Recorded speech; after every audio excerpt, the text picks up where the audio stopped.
Now, Alfie Boe has had an incredible career so far, performing all over the world, singing in front of the late Queen. 4 top 10 albums, Holly. 4 of them. Incredible. It's amazing. He has now documented the stories from his time in the music business. In this book here it is, his brand new one, Face the Music. He's here to tell us more. It is lovely to see you, Alfie, thank you. as Alfie, always. Nice to be here. I'm well, thank you. You look great. Oh, thank you. Have you been working well, you know, big guy? a little bit. Yeah, Just getting ready for touring. Congratulations on the book. Thank you. I think whenever you start to write something like this, and I know you've written one before, but there's a lot that has happened since then. Yeah. And this is very much the good times, the celebrations, but there are some tough times in here, and it was important to you to address all of that. It was. I mean, it's a really good platform to be able to tell my story and hopefully help someone else through their struggles, you know, that they may be going through by listening to how I dealt with it. You've got the tools that have helped you. I mean, music is obviously a big part of that, and breathing and all that sort of stuff. Exactly. But they're here. You want to share that? I do. You know, music has always been a big part of my life since being a little kid. So I started writing my own songs, performing more, listening to music. If I was feeling down, listening to sad music and embracing that feeling.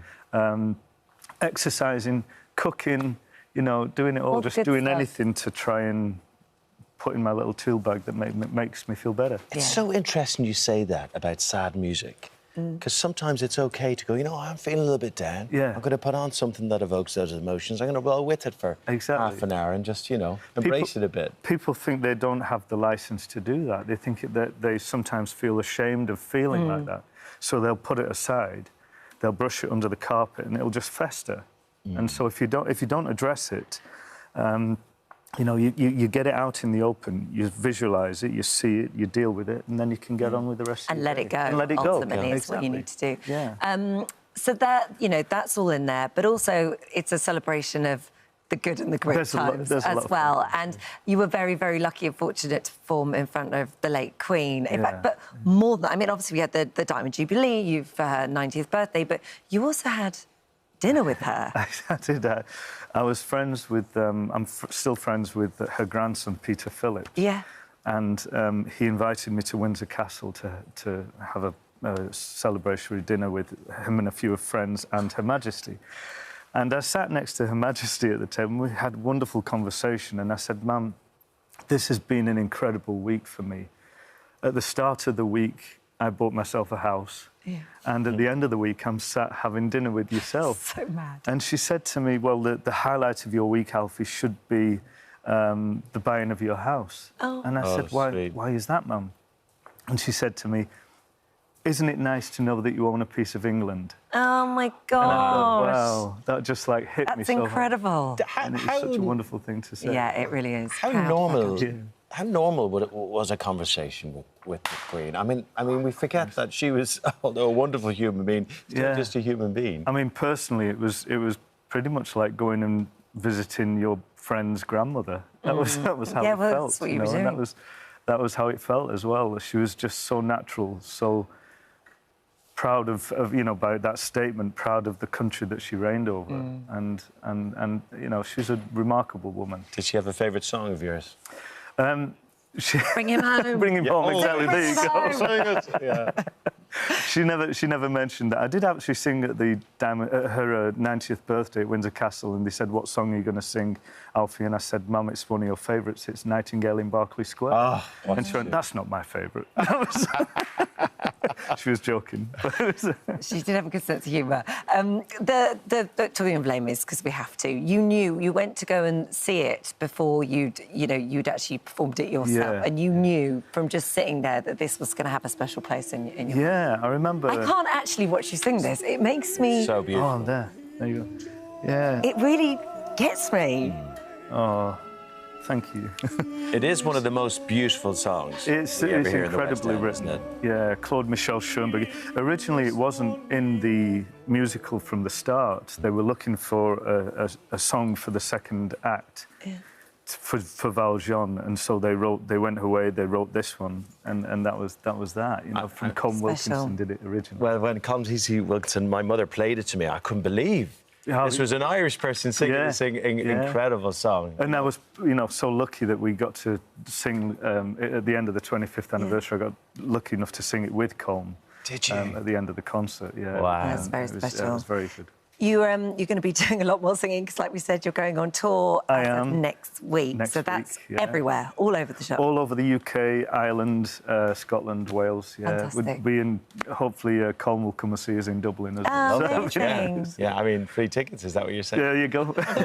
And you're welcome as well if you want. Well, I'd love to. I came to see you at the Albert Hall. I remember that. It was amazing. And you're at the Palladium at Christmas, and this actually is right up my street. So it's you and Penny Smith, and you're presenting a big Christmas gala, big Christmas show for Scala Radio. And that'll be fun. I've never done any presenting before, so that'll be brilliant. It's very difficult. Is it really? We make it look. I'm observing like crazy. I'm taking notes. I wouldn't. How do you prepare for a big tour? I mean, joking aside, you really do look in great shape. Do you have to physically be fit for it? Yeah, I mean, it helps to be physically fit and healthy. Vocally, I, watch what I eat, watch what I drink. I don't drink when I'm on tour, so I'm sort of show ready all the time.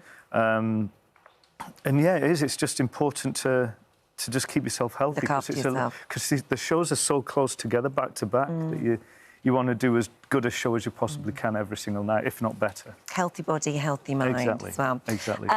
Good luck with everything. Thank you. You are very busy. This is the book that we're talking about, Face the Music. This is out on the 7th of September.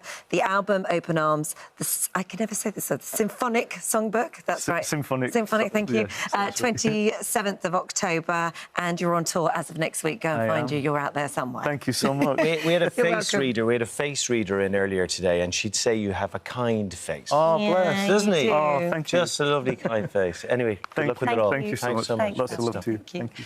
Right, it's time to find out what the news. You have a round face. I do have a round face, and you have a rectangular Superman face.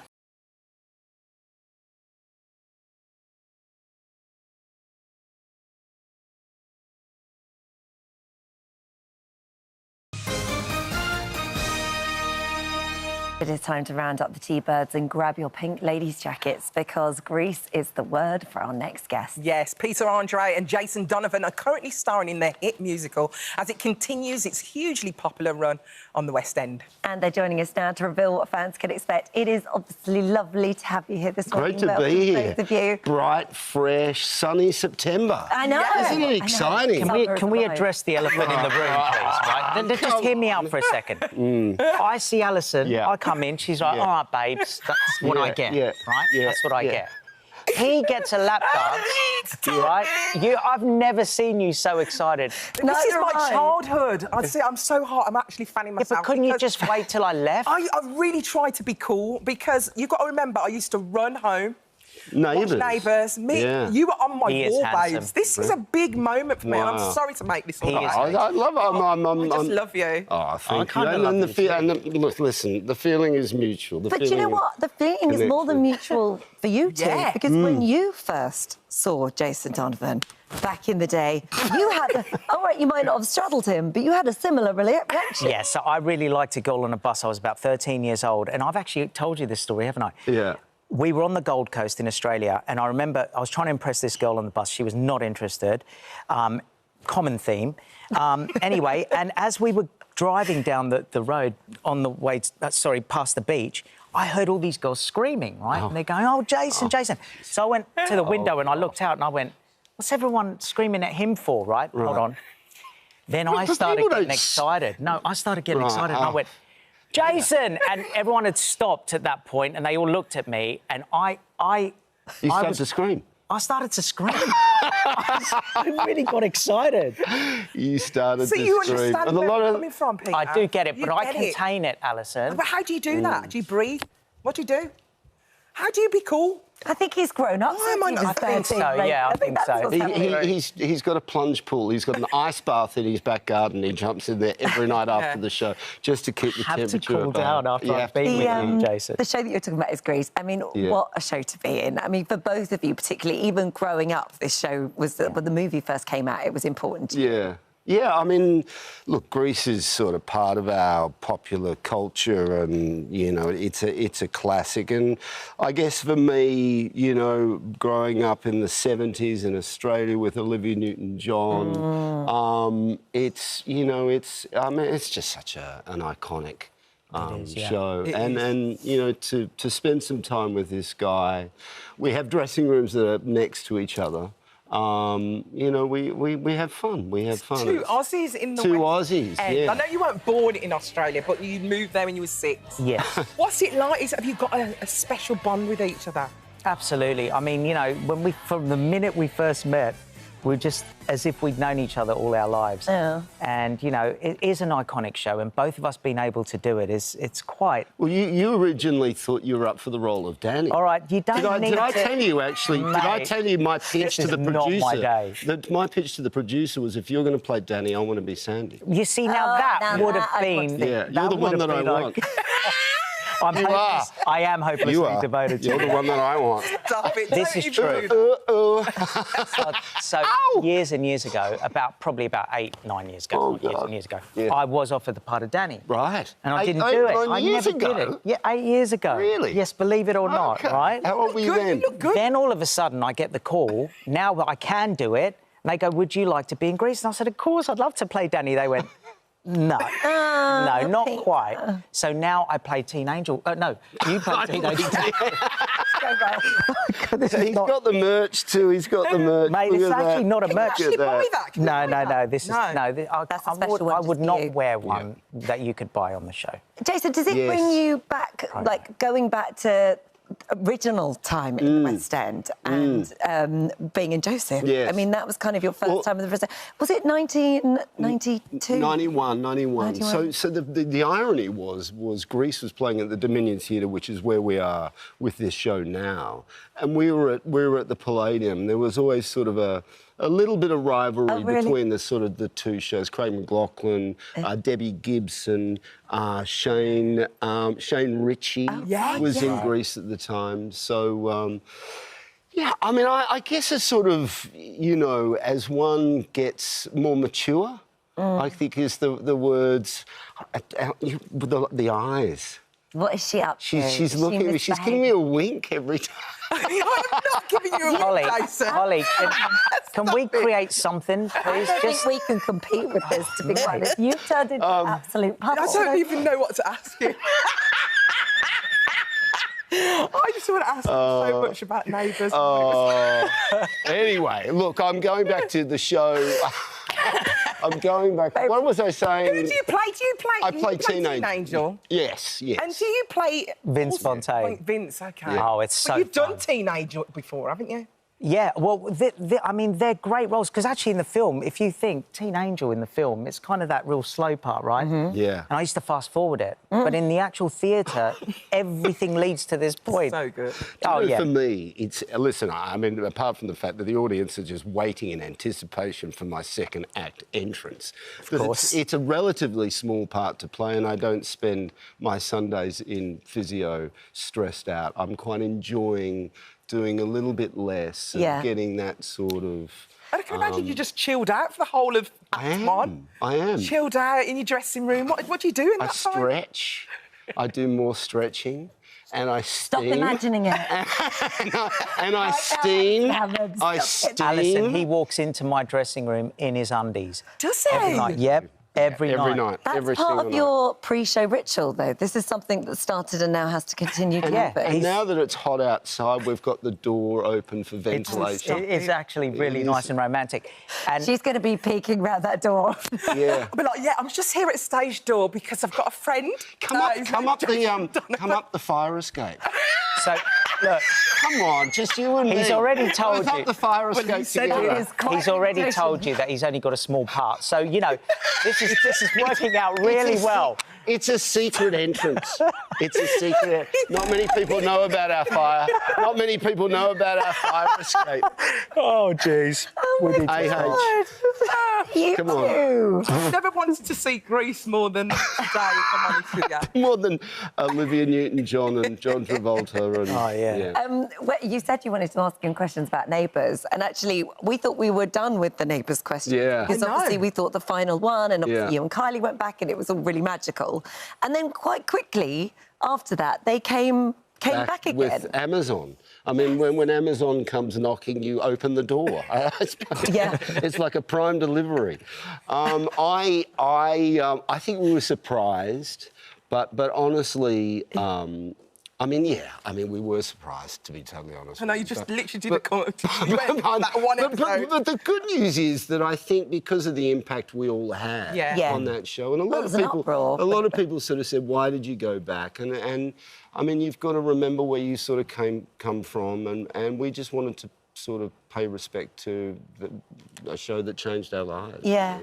In many ways. So. And it's nice for the real fans for it to still be there. Yeah. Like, it's actually quite nice that it continues. Yeah. I mean, I was asked to sing the theme tune, but I felt that the moment that Kylie and I had in that last episode was enough. So, yeah, it doesn't get better than that, does it? No. I just want to imagine this bromance that you two have got together. Do you ever sing any Peter Andre songs? Do you need to imagine, or... do you ever sing any of Peter Andre songs?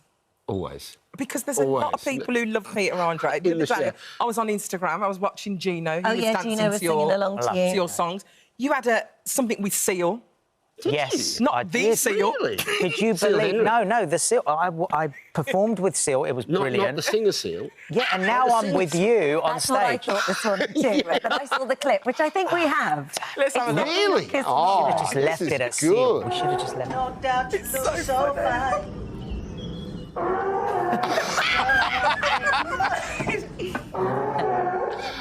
I want to be with a woman just like you. I thought it was... Yeah. It's the funniest. I thought... Where was that? Things haven't been going that well for me lately. They've been going great. I mean, you know, about? This is where is that?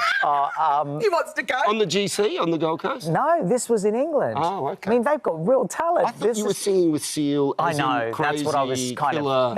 if we'd had just said that and not shown the clip, it would have been brilliant. Okay, come on, we've got we've got a gift for you. That's why, because we've obviously you've been amazing this morning, and we love It's me.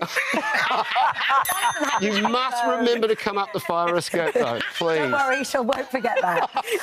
But this bromance between you, which we are loving, we thought, what better way to celebrate that than with something that's gone viral on TikTok? Yeah, They're called bromance socks. So there's a pair of socks each. Okay. And they actually... They connected. Oh my God, we when are you get so wearing that. They hold. Oh no! Why don't we go one black, one white? Hold on. Oh, it's all right. Yeah, that's Here we go.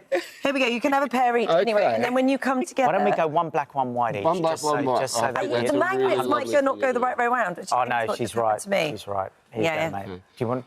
Listen, I won't be putting those on now, but when Alison turns up backstage, I'll make sure I have my socks on ready to go. We'll wait and see what happens. So now, Jason and Peter are starring in Greece between August and October at the Dominion Theatre. Oh, I need to write that down. Tickets are available now. Thank you for joining us. That was fun. That was fun. It was fun to be with you. Thank you, guys. Thank you very much. Thank you.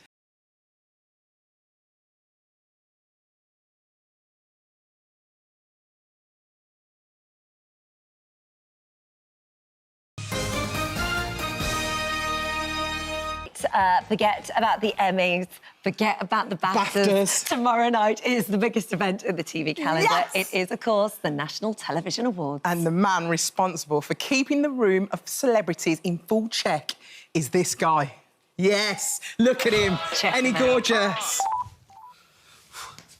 Hello. Yes, I am ready. Everything is going to be NTA okay. Hello, Wembley! I thought maybe a dog would work better than jokes to grab your attention. The factual. A person from Birmingham who wears a flat cap and strikes fear into their enemies. Yes, Alison Hammond is nominated. Go on, have a biscuit. Nobody's looking. Hands. clashing hands. Everybody. And the gorgeous Joel Dommett joins us now. It is lovely to have you here. Welcome It's a back. pleasure. You both look wonderful. Oh, How great is this? I feel like we're complete now having you here. It's really lovely. I'm always hide out behind the sofa whenever you need me. Ready to pop up. I'm surprised we got you here because you must be quite busy because obviously tomorrow is the big day. Are you rehearsing today? Rehearsing today, rehearsing tomorrow, doing all the press and stuff. But this is the third time you've done it, so you know what you're doing. I kind of know. You've got this. It's such a wonderful show. You know, I mean, I say this every year, but it's just like, it's like the office party of our business. Yeah. And everyone's there. You get to see everyone, and it's so nice. Got the added pressure of my wife being unbelievably pregnant. Yes. She's very pregnant. I mean, it could literally happen at any moment. Yeah. Is that right? And is she going to come to the awards as well? So we don't know. I mean, last week we were like, yeah, we could do it. It'll be absolutely fine. And now it's just so close that. Yeah. So she might be in the dressing room, I think, and just You sort of never know. hang out With a midwife. with a midwife, just in case it all happens. Well, the other thing is, if Masked Singer wins, you'll be overexcited, she'll be delighted, waters could break at any moment. You don't need any sort of unexpected surprises. It's my dream, I think, that it happens tomorrow night. And I arrive at the hospital in a tuxedo. Do you know what I mean? Or even so better, cool. look at this morning line, wherever we are. We'll Yes. definitely get Oh, yeah, Dr. we've got Zoe the will probably be doctors. there. Such a You good don't need to go idea. anywhere. You can carry on doing the show. Dr. Nighat. Should just be, We've got a how you whole doing, load of darling? people. That's such a great, that's so great. And I could get all of the different television shows involved. Repair shop could do the sewing. Yeah. I don't know. Someone from Casualty who's not even qualified. Yes, all the midwifery but knows all the involved. words. Yeah, Piers Morgan could keep everyone at bay. Stephen Mulhern can do some tricks. Yeah, Stephen Mulhern could be like, now you see him, now you don't. I don't know. Oh, Stephen Mulhern on the umbilical cord. Oh, keeps on coming, keeps on coming. Did you ever look down, though, when you're hosting it at everybody and everybody's sort of having a good time and misbehaving and possibly had a few drinks before they come in and thought, oh, I've got to hold this together? It is a weird night when I realise I'm the only one who's working it. Like, it's really mad. And, but I love it that way. I feel like... I'm like that. Shush, everybody. Let's listen to Joel. Yeah, I like to listen to what you're doing. I direct it straight at Anna Dex. They're right at the front. And they laugh and they smile at everything. So I really direct it at them. And, but it's part of it. It's like, also, I don't want everyone to, like, shut up. Because it's like... It's so fun, and I want everyone to just have a really fun time. I don't really mind if they're listening. Like, it's such a dream. I just really think it's such a wonderful show. Can I just ask, if you do win with the Masked Singer, will you just like come out of being a presenter and then go and accept the award, say thank you? How will that work? I've never done it, but it feels like a narcissist's dream for me to be like, oh, more of the evening about me? Yes, please. That would be amazing for you to win, though. We won the BAFTA, and I really didn't expect to win the BAFTA. Yeah. And because it was like Strictly were nominated and things like that, and so I sort of wandered up and I just hadn't thought about it. I was like, I had nothing to say. It'd be nice to do the double, wouldn't it? To win both. Oh, that would be great. Do you know what else would be nice? Our very own Alison Hammond This here, one. won Best Presenter. No one can win over our Ant and Dec. They're so good. I even voted for them. Yeah. I even voted for them. I was like, Ant and Dec, got to win. They are very good, but it would be nice, wouldn't it? It'd be Well, it's like you get 2 for 1 with me. Do you know what I mean? I probably weigh the same as both of them put together. I'm not going to lie. But you know what? Last year I thought I'd won. I actually thought I'd won last year. No. I heard Ant and I thought it was Alison. I was like, I looked at him, have I won? And he went, no, babe. So I went, I feel like it's so much pressure for those for Anna Deck because it's like they've won it for so long. But they do deserve it. Yeah, of course. Yeah, no, they're absolutely amazing. So how are you feeling about potentially having a little game of Dad to Be over here with us? Obviously, we've changed many a nappy. This is going to be your first baby. I've never changed a nappy. Are you joking? Right. This is my first time on live on tele. No, because then we'll win. Let's follow us over here. This is our game. Come on. It's our baby shower game. I'm going to leave that there. Which way? Giles is over here. Hello, Giles. Do take over and tell us what to do. Holly, you go there. Alison, you're in the middle. Joel, you are here. Round here. Okay. Oh, look Good to see you. Good luck. Oh, you look amazing. I've got advice for your wife. Okay. If there's gas and air on offer, take it. If there's an epidural on offer, take it. Okay. Then let you do all the work. I have good changed advice. more babies' nappies than any of you combined because I have 3 children and 7 grandchildren. Wow. In my day, it was done with actual linen napkins. Oh, yeah, and a a nappy pin. stand that you put your hands in. What you've got to do... No, don't start yet. Don't start yet. Juliet. Sorry. When I blow the whistle, you have got to remove the nappy from the baby. That's a soiled nappy. Okay. You put it in the little bin next door. You then wipe the baby's bottom with this little cloth here. Okay. And then you apply the new nappy, which you can prepare. You can see Alison's already preparing hers. Since you two are experienced mothers, done a lot of this, you will wear blindfolds. I don't think you should have to. Oh, OK. So Joel gets to not wear one? He's a man. All right. Doing two things ready. at once is difficult for him. We ain't got much time, let's do it. Being on telly and changing the nappy is going to be quite a challenge. Right. So you don't have to wear it. I'm going to blow the whistle, and then you are going to start. Are you ready? On the count of 3. Well, this 3, is 2, 1. Hiya, darling. Hiya, baby. Hello. Oh my God. Hiya, darling. Try to clean In the bin. Support the baby behind the head. Oh my God. Behind the head. Newborn. Behind the bed. Hiya, darling. Hiya, baby. Oh, Let's no, wipe no, this no, one. no, Wipe the bottom, just wipe. Hiya, darling. From back to front. Back to front. Beautifully done. How do you do that? Is it? I think so. Yes, she has. No way. They actually Game over. Look at that. Willoughby. Well That's done, three. Holly. Congratulations, Holly Willoughby. And I could put my lipstick on in the car Can with no I mirror. say- No, but to be fair, you did have 3 children. Exactly. That's a lot of nappies. Mother of the year. But this is our first time, Dad. I just got to Well the done. Just keep going. Go on, keep You've got to open going. it up. Yeah, I need to learn this. Open it up, you see that? It's got little bits on the side. The little tabs. We can let you two Put it carry there, on there we with are. your And we chat to it all daddy while daycare singing moment. songs. Joel, good luck tomorrow night. We'll see you there. tomorrow. Lots of love. Yeah. Good luck, Alison. You're Right, amazing. after all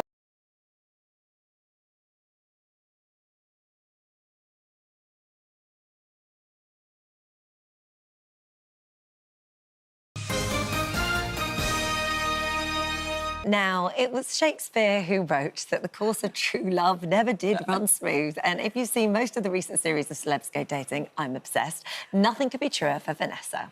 From arguing over pizza toppings to walking out on a date, which we've heard is not really true. But her search for love has been anything but easy. Let's take it. It was so boring. I don't care anyway. It doesn't make any difference to me. How about I feed you a marshmallow? It's all right. There's no need for that. I feed myself, it's fine. There was no spark whatsoever. I don't think we had anything in common at all. On my next date, I want somebody with something about him, and somebody with some kind of allure. That's what I'm looking for, allure. Well, Vanessa joins us now, and it is so lovely to have you here. I am obsessed with this series. I did text you the other day and say I think I could probably do a better job at I wish you would. I think I might. Anyone who wants to help me out, please I think we should do. just take over. I know, yeah. We should take Can you over from imagine? the experts. You couldn't do much worse, let's put it that way. Why did you want to do it in the first place? I just thought it'd be good fun. Yeah. And both my girls watched it, excuse me, and they said it's light-hearted, it's good fun, there's no jeopardy. Yeah. But, of course, this series is the very first one with the brunches, these dreaded brunches, where all sorts of horrible things happen. So go on, tell me about the people they've dated all turn up and have to face them face to face. They get live feedback, essentially. So it's all very incredibly awkward. You have to pick who you want to pick in front of them, and it's just awful. So have you had good feedback so far? Of course not. I've had shocking feedback. The thing is, look, this is reality telly. It's not real life. And in real life, you just would never do anything like this, would you? You wouldn't go on a date with a load of television cameras and people filming you. Oh, my God. And so, you know, it's an incredibly difficult thing to do. I mean, you've done the series. It is Isn't awkward. it difficult? I've done it, and it was at a bad time in my life, really. My mum was really ill. Yeah. So I shouldn't have done it at that time, because I wasn't ready to meet anybody, because I wasn't in that headspace. And yes, you're right, it's awkward, loads of cameras around you. Exactly. And, you know, in real life, you wouldn't go on a date if you didn't fancy the person first. No, I agree. You know, you'd want to be there, whereas in this show, they fix you up, and very often, you know, you look at them. It's not because I think I'm better than them or I'm so fabulous, I think I'm Angelina Jolie. I know exactly who I am. It's just that, you know, you're entitled not to fancy someone if you don't, you know. Totally. And, you know, some of the conversation is just like, well, you know, walking through treacle, it's just so difficult. And you know, you go... And also, you know, I felt that I was on my absolute best behaviour. I was charming, I was delightful, I was terribly, terribly interested in the fact that they really like knitting or, you know, they really like to grow a certain kind of dahlia. You know, I really listened. But the bits that they use are always the bits where I'm like, oh... You know, but it's or, TV, or isn't swearing it? my head off, of course. I know, well, I Yes, love that. yes. I mean, I actually loved those moments. Let's talk about the moment then that you were told off. This was on the date, this was the salmon smoker. Yes. I think that's what they called the visual title, but Richard. And you were seen on the phone. He got in his feedback. He was saying she was on her phone and then she walked off and left. What actually happened? What really happened was I was casting a few looks of kind of desperate, like, help to the crew, because obviously there are people filming all the way around. I'm like, oh, God. And the chief exec came over and said, Vanessa, you've been called into work. There's a breaking news story. So I looked at my phone to confirm it. I wasn't just staring at my phone through the day. That would be terribly rude, and I honestly didn't do it. I looked at my phone, and I said to the fella, the smoked salmon man, I said, oh, God, I'm so sorry. I've got to go into work. It's a current affairs and news programme, and there's a breaking news story. Got to run in. So sorry, goodbye. But, of course, you know, they didn't show that bit. So it looks as if I'm just looking at my phone rudely, and then I just turn and stride out while this poor fellow's mid-chew, like... Yeah, that's and I walk out the door, which isn't nice. And when I watched it, I thought, God, that looks so rude. But that's not what really happened. On the other hand, I'm a veteran of reality TV, having done the first ever Celebrity Big Brother. I should know by now how these things very work. Often it isn't how it felt at the time, and it isn't what really happened. But it's a bit pathetic when you say that afterwards, because everybody thinks they've seen you do a certain thing. I know. You know, but let's face it, light-hearted. And I just thought it was better to try and get back in the saddle. I did feel a bit sorry for you. Do. There was a moment on last Thursdays, and this was with Paul, and it was in the brunch that we were talking about. And they basically set you up with somebody that was very, very similar to your ex. Yeah, and reminded me very much of my ex. And we just thought from job to age to all sorts of things. Yeah. And I thought that you clearly were quite triggered by this and quite upset about this. I felt quite panicked because I thought, gosh, I'm on telly, I'm being filmed. Yeah. Oh, dear, this is so awkward, this is so uncomfortable. Oh, no. Gosh, what shall I do? I didn't really know what to do because you're stuck there with cameras all over the place. And I thought, oh, no. And I was feeling a million different emotions. And so when the agents came to take me away to say, well, how's it going? I said, well, gosh, it's going dreadfully. You know, really, this fellow is very similar to my ex, and I'm not at all comfortable, and it's exactly what I said I didn't want. And for some reason, which I still don't understand, I really don't, I didn't understand it at the time, and I don't get it now, the agents got very angry about this. Instead of saying to me, oh, sorry, we didn't mean to put you in that position, why don't we come and join you at the table, for example, and make it easier or something, they got very cross with me. I don't know why. It's all over and done with now, you know, it's all... You're still friends with Paul? Of course we're friends. Because I love Paul. I don't know why he wasn't... Don't know. Something I think he must have been triggered, but I don't know why. I genuinely don't know why. Obviously, you can't give away any spoilers, but we do hope... I mean, you know, we all want you to fall in love because we love you. Like, you're a lovely person. You deserve to find your happily ever after. Thank you. With this journey, for want of a better word, do you learn anything about yourself? Does it end up in a positive place? I mean, I can't obviously give away anything much, but I can say that I think as of last night, things do turn around. She's got a man, everyone! She's got a man! Vanessa's got a man! Don't preempt anything, but, you know, the journey does get better. And I suppose it has to be bad for it to get good, doesn't it? Yes, that's true. But people must remember, it's not real life. It's only Pinch of salt, please, everybody. So these rumours about this millionaire, that's a load of rubbish. Where is he? If there's a millionaire, someone introduce me. I'd love that. God, it'd be so You can get in touch here to on be the with someone who can afford to buy me a pizza, I would love it. It'd be fantastic. Oh, take it with a pinch of salt. Thank you so much. Vanessa, it's so good to Lovely see you. Yes, both. And I'll be tuning in and watching Celebs Go Dating because it is Don't take it too seriously.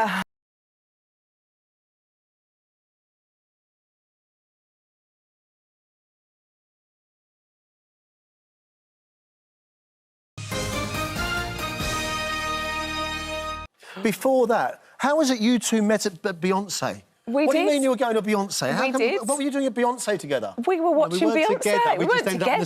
You went to Beyonce? With Libby, my little girl Libby. Yeah. Wow. We had a lovely time, didn't we? So, like, hip and down with the kids. That's amazing. Give me more credit, please.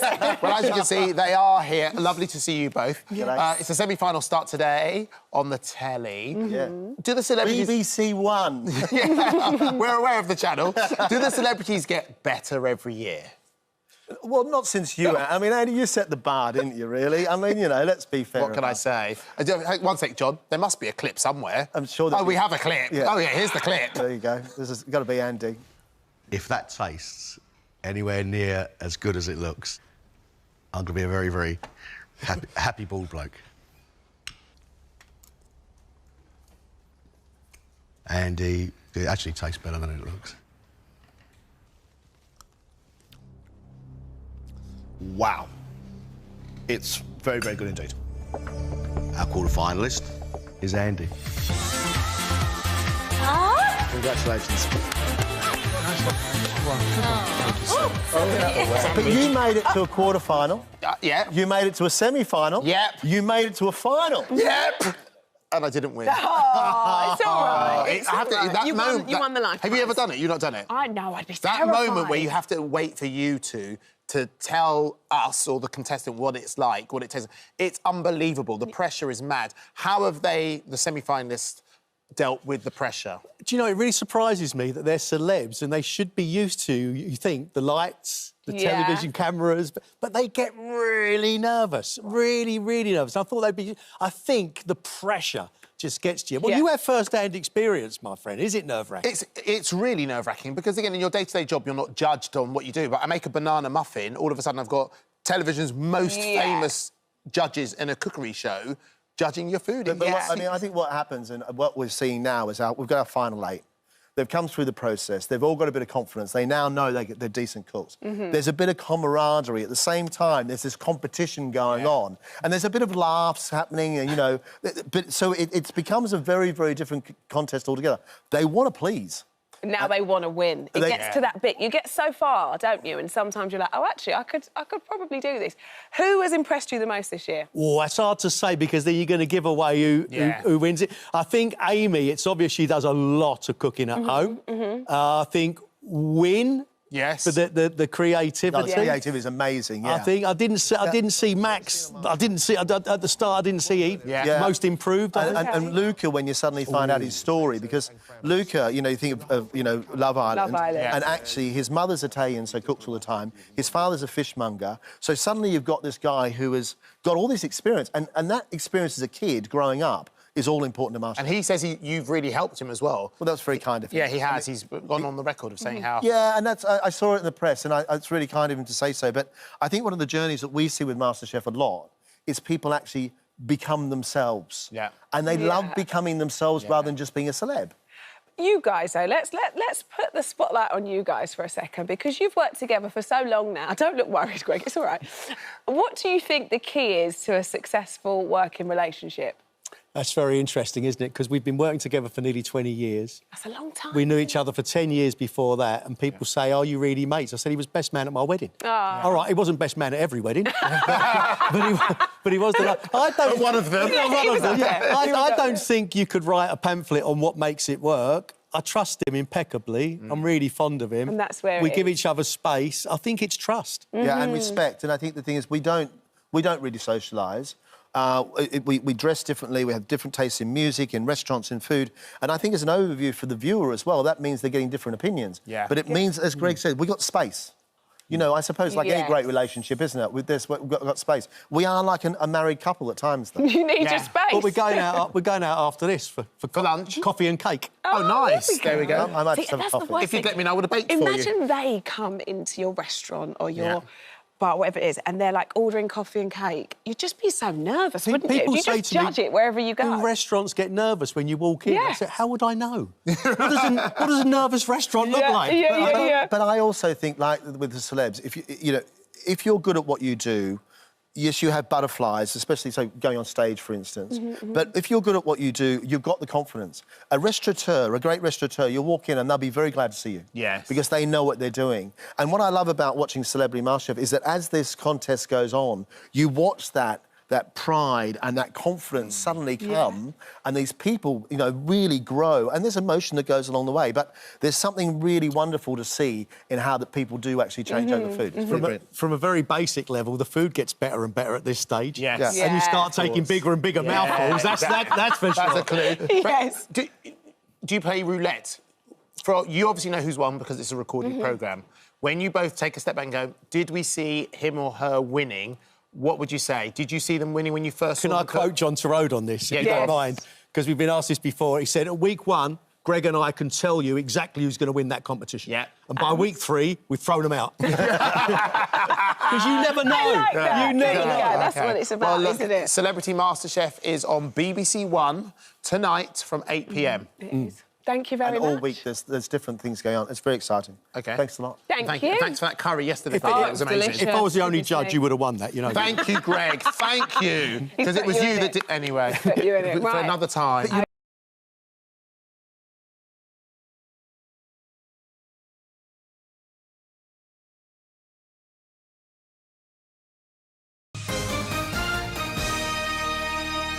Brilliant stuff. And Claire joins us now. We actually had Delta Goodham in the other day, who is just gorgeous, isn't she? She's stunning. She is so lovely. Now, we know this isn't your first solo album, but for you, this is a real sort of celebration of female artists and celebration of the divas, as it were. Yeah.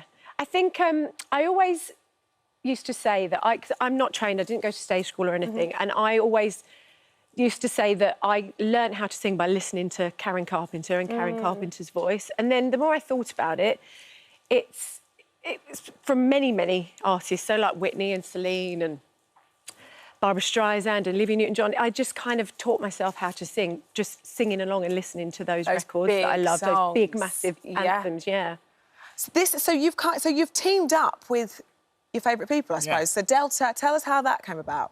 Well, I always knew I wanted to do No More Tears, one of my favourite songs ever. And I always used to try and force people to sing it with me at karaoke, but no one ever wanted to. So it was kind of a case of trying to find someone that would do it with me.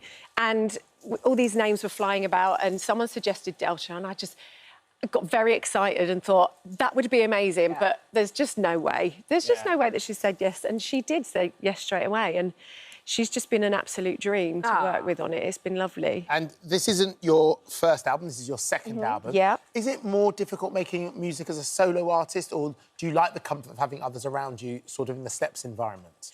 I think it's different. Like live performances, I'm finding a bit strange because you get that moment where you can have a little drink of water or something. There's normally someone else there to chat to the audience, and I keep forgetting that, oh, no, it's me. Everyone goes very quiet. All about you. Yeah. Oh, my God, can you just give me a minute? I do have to say, I just have to have a little quick drink. Just bear with me one sec. But recording and stuff, it's kind of the same. Right. We do everything separately anyway. It's quite nice to be the only one making the decision. That makes a huge difference. I can imagine. It takes much less time. And I can imagine even for little things, like obviously I was in the Saturdays, what feels like many moons ago now. Yeah. But I can't imagine now sort of agreeing on the same day off and like little things, when you've had your own career and then going back into that group environment. It's quite, when we do step stuff, it's always very condensed. So it's normally like there's a 2-week period where we know that every day is going to be steps, and it's kind of, it's easy to, we've all got lives and families and all sorts of other stuff that we have to worry about, so it has to be like that. And how about in terms of sharing like new material with them? Because I imagine you're close, right? You've been performing together for so many years. Do you ask for their approval almost? Like, do you when you want someone's opinion and you're like, OK, who knows me? Who knows what, Yeah, I don't ask for their opinion, only because we have so many opinions when we're doing step stuff. I'm just not how long involved. It could take. Yeah, I'm not getting involved. I'm not going to let them have any kind of control over it. Yeah, it's my decision. I'm doing it. But yeah, they've got it, and I haven't asked. I don't want any feedback, just in case they hate it. Have you been surprised at how long the whole Steps thing has lived? We all thought you'd gone away and then it came back. Have you been surprised at the longevity of that band? I think everybody is, aren't they? Going from 5, 6, 7, 8 to... I think when we first started, everyone saw us a bit of a novelty act and a bit of a... it wasn't going to last. And we did have quite a big chunk of time away, and I think that really helped. And I always say we do have the benefit of hindsight now. It's like we had a career and then we started it again, and we made all the mistakes then, so we hopefully don't make them anymore. And you must feel so fortunate too, right? Because, some people are never in that position. They're always waiting for their career to get to the next thing. And testament to you guys and the fact, how well-loved you are, selling out arena tours and, albums and everything else, that actually you get to do it again pretty much when you want. Yeah, it's great. And we don't apologise for what we are. And I think maybe back in the day we did. I just was so desperately wanted to be cool, and we weren't cool, and I'm still not cool, and I'm fine with it now. I'm absolutely fine with it. Do you think back then you were all thinking maybe one day we will be seen as cool? And actually that's probably done you a favour. Yeah, I think some people, retrospectively, Can I tell you were cool to now. me? Really? Oh, are you kidding me? That's like my... Steps were my thing. Yes, of course. Cowboy hats and everything. Yeah. I made a cowboy hat cool. You did. Apparently. You did. Amongst a certain age group. And even now... 5 to 9-year-olds. But then as a solo artist, Do you feel you're more credible? Do you feel that your music is much more grown up? Does it, you know, I'm looking at this here, you know. Yeah. This is a very different looking to the... Yeah, it feels worlds apart, doesn't it? Yeah. I think, I mean, our music, Steps music is quite grown up, really. A lot of our songs, everybody has this image of us as that we're quite kiddie and our songs are quite, I don't know, throwaway. But actually, if you really listen to them, the lyrics are normally quite depressing and quite sad and heartbreaking. So, I don't know, when it's with me, I try and... I always had this battle that people, not only did they think we were a bit of a novelty, but they thought we couldn't do the job that we were there to do. Yeah. And I take singing really seriously. Yeah. And I think I'm all right at it. Oh. So I kind of wanted to just... And then some. Yeah, it must be so nice being creative in your own space, too. Yeah. And knowing, like, what your strengths are and going, you know, we all know you for the voice, right? The voice of the group. When I think of Steps, I think of you, right? So being able to tackle those big power ballads, it must be really refreshing. Yeah, it is lovely to be able to sing the kind of songs that I absolutely love listening to. The songs I grew up kind of wailing to in my bedroom, and it's just, it's nice to be able to just go for it and all in one big chunk and just kind of go, these are the things that I love, and you know, put them out there and hope everybody else loves it as well. It's, brilliant. You know, I never thought I'd do an album of up-tempo bangers on my own. So it's even a bit of a surprise to me. But it's feel good, right? Yeah, we need more of that. Love it. Exactly. And I have to say, it is a great-looking album. I've got a Sharpie pen out, writes on anything, and your album. Could you sign it, please? Of course. Not for me, but for the Vision Mixer who works on this show called Andrew. Yes, we've heard. Andrew. Andrew. Okay. Andrew's going to be very excited. Stop it. He really is for a man called Andrew. Claire, thank you very much Otherwise known as Andy. Andrew. It is Andrew for Peters, please.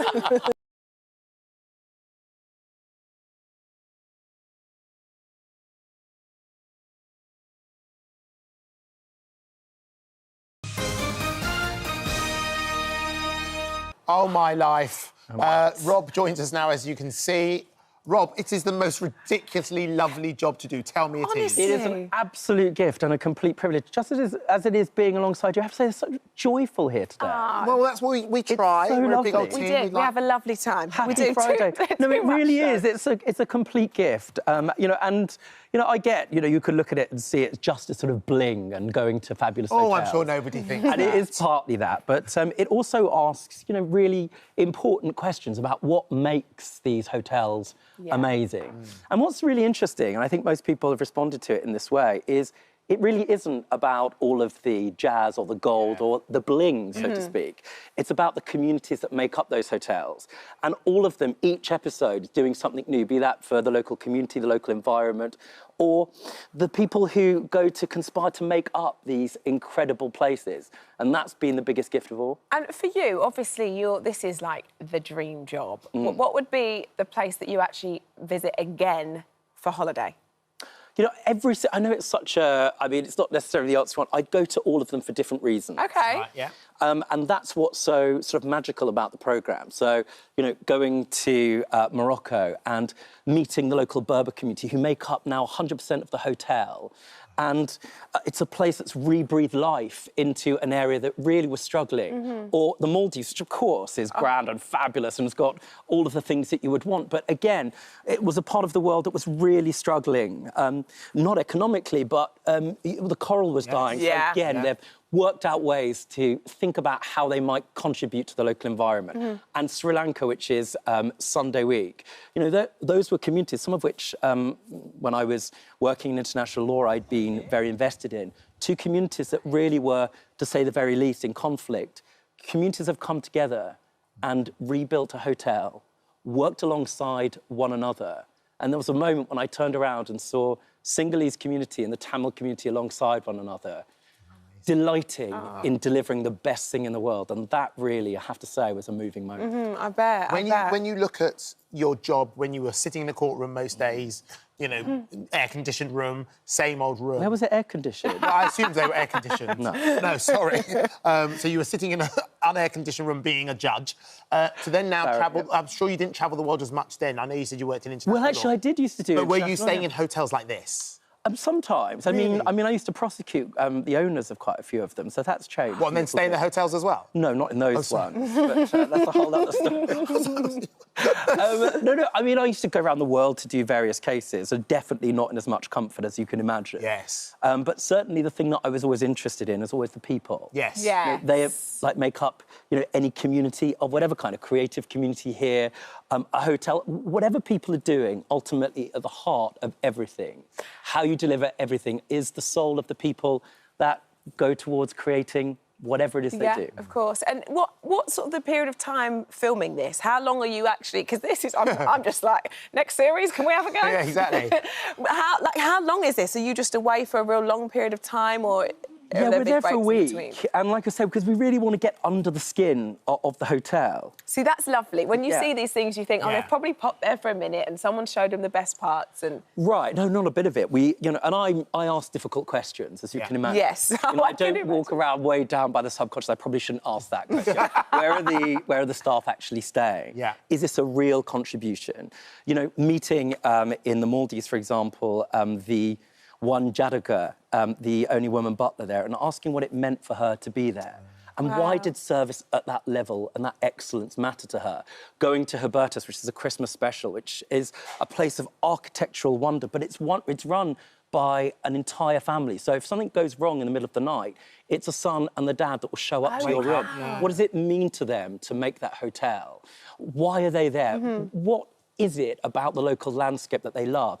Why do they want to share the passion? Ultimately, I think it's like good food or anything else. When you have passion, when you have delight and joy, and you invest it into cooking or into a place, that permeates into everything. And that's what ultimately makes an amazing hotel. And a lot of pride, I imagine. Yeah, That's one thing that you know, like when you visit different places, I kind of, especially if it's a family-run place, I kind of really love that element of pride. Yeah, absolutely. And that sort of that five-star lifestyle that the hotels portray, to get behind the scenes and think, well, of the people who are working there having a five-star lifestyle is really It's an essential question. Yeah, absolutely. Right, how ethical is it? All of those things, but at the heart of it, the lovely restaurants you love, the places you go into. Yeah. At the heart of it is the warmth, the heart, the soul and the spirit of a community. So this is so different to you Yes, being... this is what I was just about to say. Being the person obviously anyone who knows you enjoy a little bit of luxury, but to suddenly be doing this luxury lifestyle programme as opposed to doing Judge Rinder programme and writing books. So did you welcome the change? I mean, to say the least, of course. Yeah. But none of us are one thing. Yes. Right, and, you know, I've written lots of columns and, as you know, made lots of documentaries over the years. It's a complete privilege doing this job. We get, for a limited period of time, an amazing platform to share things we know and love about. And that's, like all things, be it classical music, which I want to share about, or female grime art that I'm really into. Shout out to Shiesty. The point about it is that I really care deeply, as we all should, about limiting this thing that we tell other people that they should stay in their own lane. No. Each of us has a pen, and the world tells us what our story is. It's our job to grab it back. We're not supposed to be in a box. We're not supposed to be in a box. And the trial is out, which I'm very Well, I was excited. going to say, genuinely, yesterday I was in the gym. Not sure if you noticed I go. And a friend of mine was on the bike. Yeah. And he was listening. He goes to the gym all the time, you know. The bike thing. The bike thing. And he was genuinely listening to this. And I said, what are you listening to? He said, I'm listening to Rob Rinder's book. And he was telling me how great it is.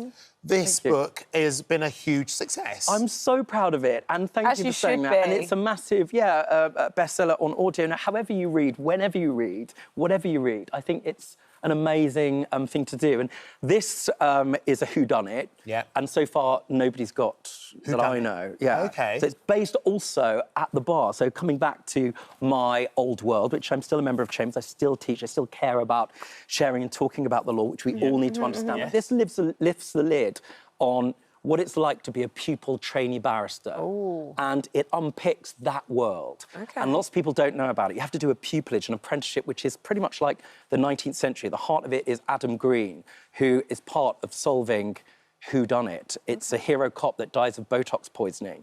Not looking at anyone, but just saying. Oh, my life. Well, look, I can see you're wearing trainers today, which is good, because one of the items we're doing on today's show is about a new... Is it a tip-top? What's it called? TikTok, TikTok trend, which is called, like, step what you and I would call step aerobics. I would love for you to stay and enjoy. Yes, there's a real update there. Well, you did say that you're many things. Why are you looking at me like that? Why wouldn't you? Because you knew full well, let's just be clear, full disclosure, that there's no way I would do that unless you asked me. Yeah. Yeah, and I can say no to Andy Peters. No, nobody. I've tried all week. It doesn't work. In that case, it is going to be a pleasure to do this item with you later. We can't thank wait. You. That's it. You've done it now. You've done it. As long as you show us the ageing portrait of you in an attic somewhere. Stop! Right, thank you so much for now. Buy the chart and watch at 8 o'clock on A week on VTT. Sunday. Yeah, A week on Sunday. There we go. Thank you, everyone. Thank you very much.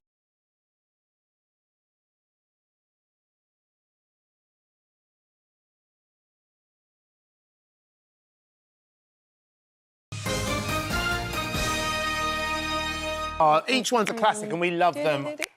Ali's here. Do you mind? Ali's here with us. Ali, good morning. Nice to see you. Morning. Thanks for joining us. Yes. Yep. I mean, 40 years since we all first... I mean, you weren't even born. I wasn't born. She wasn't born. I was. But I know all the songs. Yeah, you know all the songs. Yes. They are so great. You're on the road now. You're on the road next year. Tell us a bit about, you know, how you're still going strong. Well, we just came back from Holland and Spain, where we played 2 enormous reggae festivals, actually. And it's great what's happening in Europe and actually worldwide. Reggae festivals have grown exponentially, you know. And so the Reggae on the River in Holland that we just played, I can remember when there were 4,000 people and there were 25,000 people there day before yesterday. And about 30,000 people at the Rototom in Spain. So reggae festivals are looking very healthy. Yeah, and you must have really seen that sort of growth over the years, right? Like you say, previously 3,000 and then yesterday or the day before yesterday in the 20,000s. Reggae's on the rise and we're all here for it. Yeah, exactly. Well, I mean, when we chose to play reggae music, it was the youngest music form in the world, really, you know. And I think that's why we're still knocking about, because people love reggae, you know, and it hasn't outlived its cool yet, you know. No. And it's very much influencing contemporary dance music, you know. All the mixing that's happening, it all comes from dub. Yeah. So reggae's having a big time at the moment. Exactly. It is. Now, we've got to be clear because there's been a bit of confusion. There's UB40 and there's UB40 featuring Ali Campbell. So if you want to go and see you on tour, you look out for UB40 featuring Ali Campbell. Yeah, I'm the one that sang all the hits. Yes. Yeah, So, well, that we know. That we know. So that's why we come to the concert. Well, that's why we want to differentiate between the different ones. I mean, there's quite a few tribute bands out there as well, you know, and there's some good ones too, you know, knocking about. But that's the biggest compliment. I feel like that's when you know that you're like, you know, legend status. When there are tribute bands that are actually really good. Yeah, it's almost embarrassing, isn't it? Like, ooh, far out. When you're like, they had a really good show today. Wow. Is it still as wonderful and as rewarding for you to perform on stage as it was 40 years ago? Yeah, I love it. And, you know, we lost Astro recently, so there'll always be a hole there. Of course. But we did a tribute tour for him and there was a lot of love out there for him, you know. And then we carry on. But I'm thoroughly enjoying the shows that we're doing at the moment. We've got Frank Bambini on stage with us from the Fun Loving Criminals. Amazing. So he likes to G up the crowd and he's a lot of fun, you know. And it's a set of hits, so we can rock up more or less anywhere in the world. We're lucky for that. And people know our stuff, because we had 40 top 20 hits in the 80s and 90s, you know. Crazy. And do you think you'll ever lose the bug? Do you think it's just so in you? I grew up, I live and grow around reggae music, you know. I grew up with the first generation of Windrush kids. All my friends were West Indian or, you know, Caribbean or Asian, you know. I do love Indian music as well. But I grew up listening to reggae, so I understand it, you know. Yeah. And a lot of people don't. So when we first went to America, they'd go, "We love your style of rock and roll. But could you turn the bass down?" No, you know? really? Yeah, really. You're like, that's quite crucial. Exactly. That's what's crucial. And with dub, you know, when we did the first dub album and we got the first dub album in the charts, people were bringing it back, you know, in droves, saying it's faulty, you know, there's no vocals on it. And there's some strange echoes on it and all that. Because we were literally trying to teach people what dub was, because we love dub, you know. but most people didn't know what it was. Yeah, I suppose it was about you making it commercial, right, and bringing it to the masses at that point. Is there a particular song you've got? You know, we saw that VT there. There's so many strong hits that are instantly recognisable. Is there one that's like the biggest crowd pleaser? What goes down the best? Well, they all do actually. We've been honing this set down for a long time now, and it is a set of hits. Right. So you know, it's like you can't have a favourite hit because it's like having a favourite child. You know? All these hits are our babies, you know. So yeah, we generally put on a show of hits, and everyone knows the songs, and it's kind of easy. You know? And you're being honoured this week. We are. The Camden Music Walk of Fame. Yeah. That must... do awards still mean something to you, 45 years later, having been in the business? Oh, it's lovely to be recognised, you know, and I'm quite proud of my contribution, you know, in promoting reggae, you know. Yeah. Yeah, so I suppose it's accolade time now, 45 years later. Oh, it's definitely well earned, that's for sure. That is will you be performing on that night as well? We're going to play at the Coco, the nice little intimate show. Yeah. To celebrate the Walk of Fame. In London? In Camden. In Camden? It used to be the Camden. I'm not in the music industry like you two. No, Coco is like, it's the place. Is it? Yeah, oh, okay, yeah, of course, yeah. She was in a band, she was in the Saturdays. I don't think they ever performed. I don't think we had a tribute. No, they found one. What? There was a tribute band for the Saturdays, so there we are. You have a cheap, they're called the Sundays. Best I could come up with at short notice. It was good, it was good. Well, honestly, it's a pleasure to have you on the show. And good luck with the tour. So you've got the tour you're on now, and then there is a world tour to come. There's a big world tour happening next year. We're going to be in the South Pacific and all over the world, basically. That's like I said, we can play anywhere, and we do. You know, we play in Papua New Guinea and Solomon Islands and Rarotonga, Fiji. Oh, my God. So you could have been doing that rather than having to sit here with me. I love sitting here with you. Bless you. Ali, thank you. Best of luck. That's going to be incredible, isn't it? Thank you very much for coming in. Lovely. Thank Big you. love, yeah, man. Want a frazzle? No, thank you. Just thought I'd check.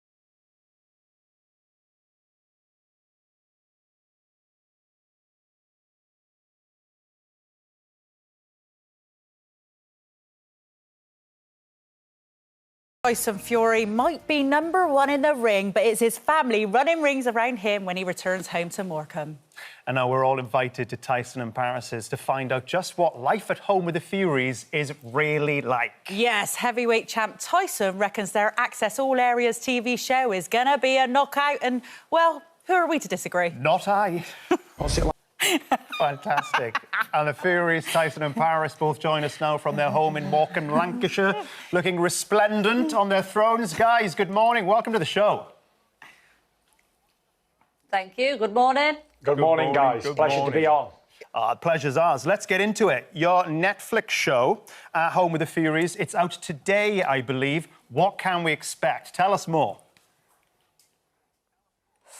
Ooh, we've been watching it already, haven't we? Let's be honest. We have. I've been binging it. I've been for a run and I've come back and I've watched 2 episodes already.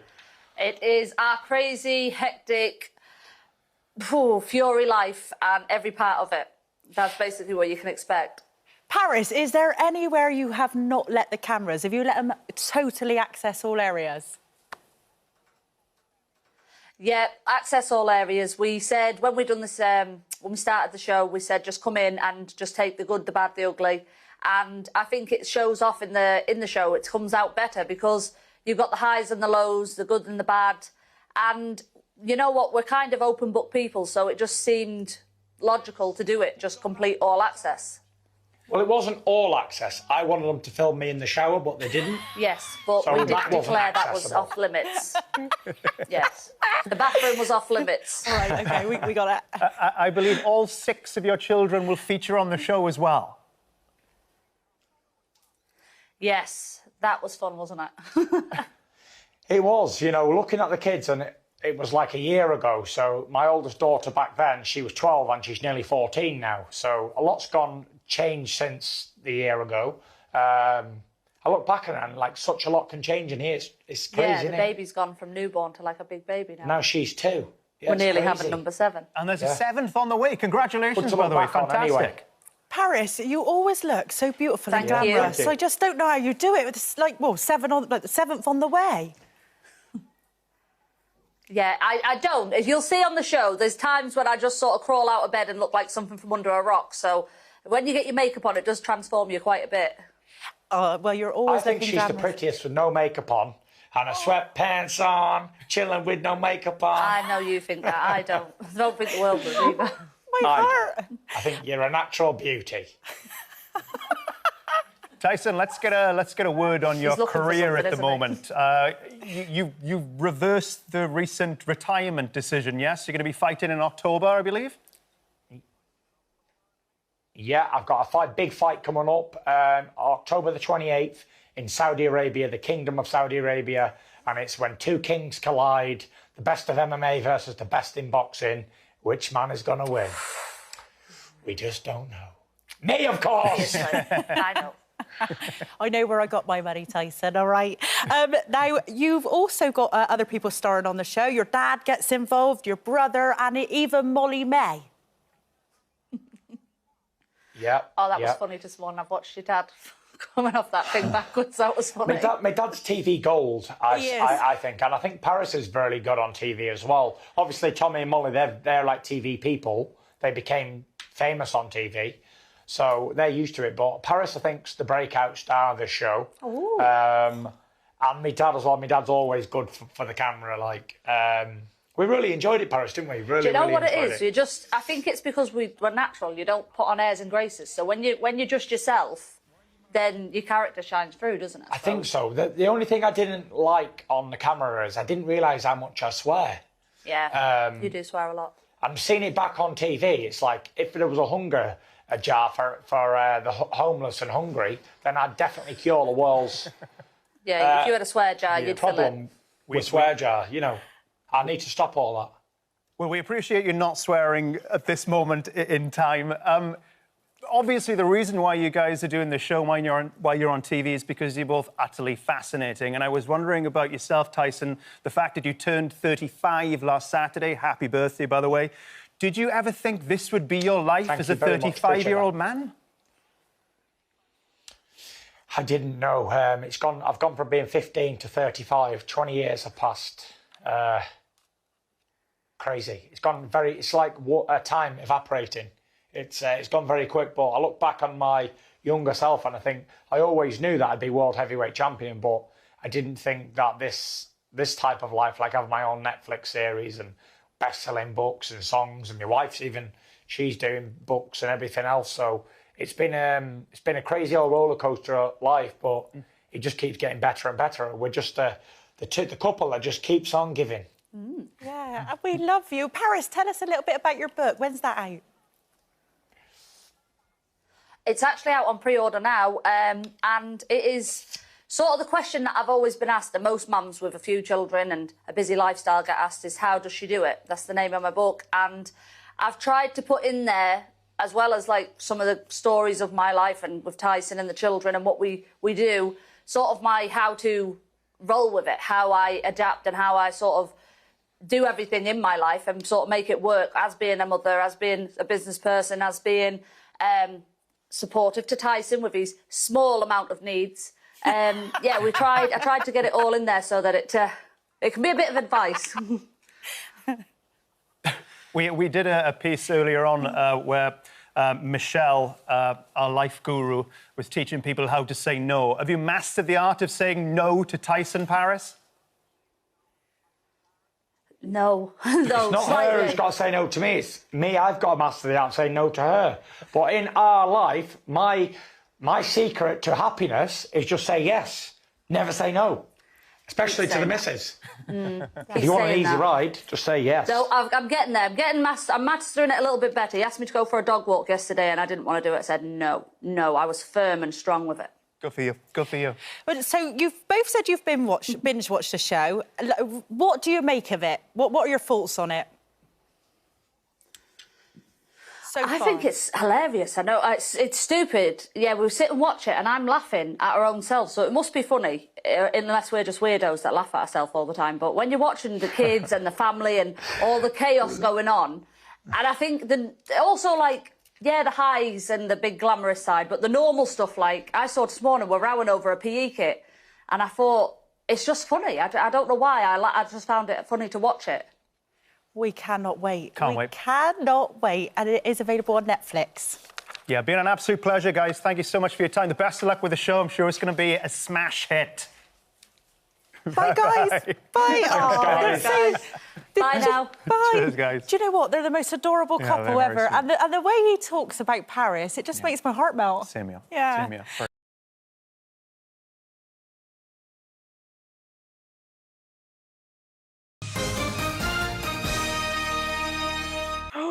Oh, goodness me. And Aina Hardwick, who plays murderer Benfield in the series, is joining us now. Now, the Sixth Commandment, as we were just discussing whilst watching that, is based on a true story. Now, this, I cannot wait to get my teeth stuck into this later, but this obviously makes for a brilliant series. But the fact that it's a true story just seems so otherworldly. Were you aware of that when you got asked to play Ben? The story I was probably vaguely aware of. I think it was living in Ireland. It was less of a story, and then I remember when the audition came in, it sort of jogged my memory, and I watched the documentary Catching a Killer, which Brian Woods, the executive producer of Sixth Commandment, made, and that kind of I got acquainted with it that way and was just horrified and appalled by it, and read Sarah's scripts and thought she had done a brilliant job of, you know, capturing an essence of what happened. And yeah, so that was my kind of start point when we began the auditions.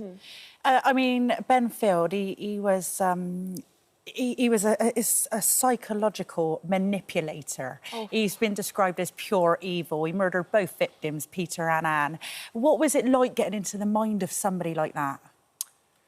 It was, I mean, it's strange. It's something that has happened, and you're playing someone who's done appalling things, and that is different from anything I've done before. So I guess that's the kind of crux of your challenge: is to play, you know, to play this person, to serve that story. You have to do it from the inside out. You have to play them as they saw themselves, and that's the kind of challenge of it. But I was very lucky. You know, Sarah has written a remarkable script. You know, she worked with Peter and Anne's families in the kind of genesis of the script. So I always felt like I was in a very strong foundation, and I just, you know, poured into that, poured over it, and I had lots of research to do after that. So. I should say he's only convicted for Peter's murder. Yes. He wasn't actually convicted for Anne's murder, was Convicted he? of the will fraud of Anne Moore Martin, yes. Right.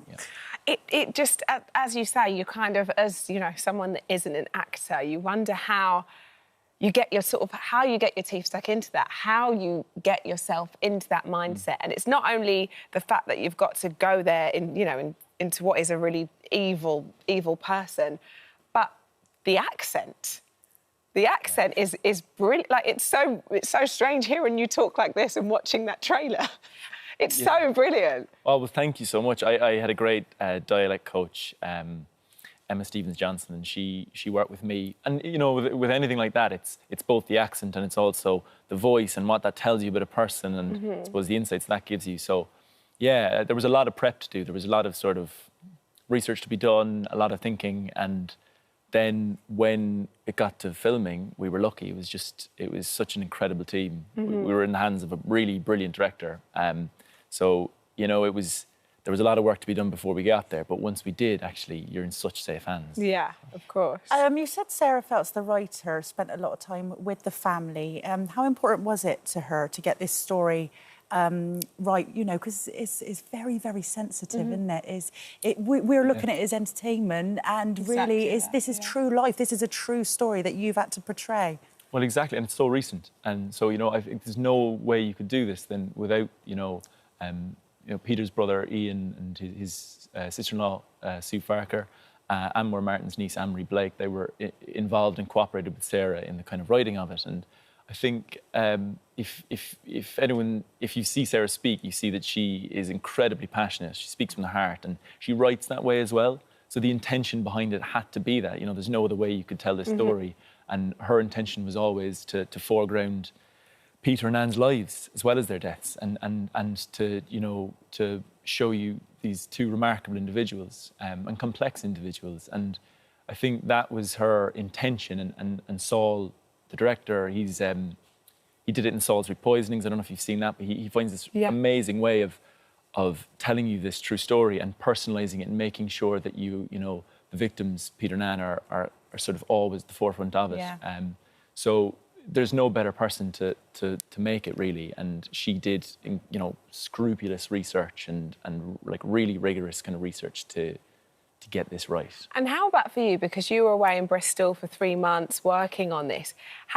Was it nearly impossible to switch off of an evening when you're in that headspace and you're sort of, am I right in saying that you were filming this in sort of real time, in order of events? Roughly, yeah, more so than you normally would. We were kind of doing it chronologically, which is very helpful. It was difficult to switch off from the story because I think that's what you want, really. You want to be, when it's something you care about, you want to give it your all. Yeah. You want to give it every second. And, you know, I find it hard, I suppose. You come back in the evenings and you're just thinking about the next day. You're just thinking about the scenes for the next day and what you've got to work on and how you can improve. But I think everyone was kind of on that page. Yeah. You have that with any bit of work, but I think when there is this added responsibility, you just, you know. Well, Aina, in the court scene, they actually read out the real words that were true to life. I mean, how did that make you feel when they're reading exactly the same words that they were in the court that day? It was strange because, you know, throughout the shoot, you have moments where the gravity of what's happened, the fact that this was done to Peter and Anne, this horrendous cruelty and deception and manipulation, it hits home often. But there was a moment, all right, in the court, because I think it was a scene in the cross-examination when they're talking about the details of what was done, the exact details of what was done to Peter Farquhar.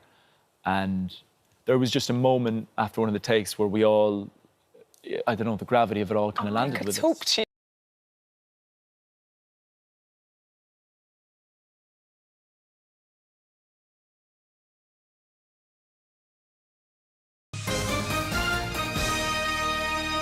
It comes to Dream Dinner Party Host, it doesn't get much better than our next guests, Andy and Makita Oliver. Now, in their brand new podcast, the mother and daughter duo are inviting listeners around their kitchen table for an evening of delicious food and deep, deep, deep conversation. I mean, that just sounds like a dream evening, Oh, doesn't yeah. it? It really does. They're here now to tell us more. Welcome to you both. Hi, this is like the most natural thing ever, isn't it? Yeah. It's what you do, basically. It's recording it. It's what we do, and it's an extension of our lives anyway. And so podcasts, it's like there's so many around, and everybody kept coming to us with different ideas, and it just didn't feel right. And Makita said, you know what?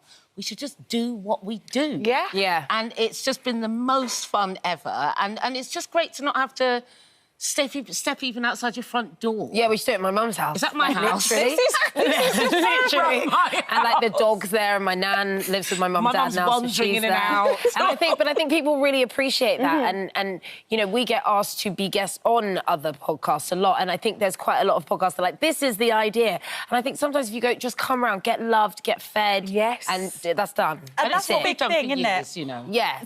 Food makes people open up, doesn't it? It brings everybody together. really and obviously you does. two are foodies. You're a very famous chef. Is that what you do? You make the food and you feed them all? Yeah, so we find out what they like. I mean, actually, Steve Jones, who obviously you're getting to know right now, Steve Jones was very specific. He was like, I'd quite like a Korean... He was like, I'd quite like a Korean banchan. I was like, no, that's not what I meant, Steve. He wrote his own menu. We were like, are you allergic to anything?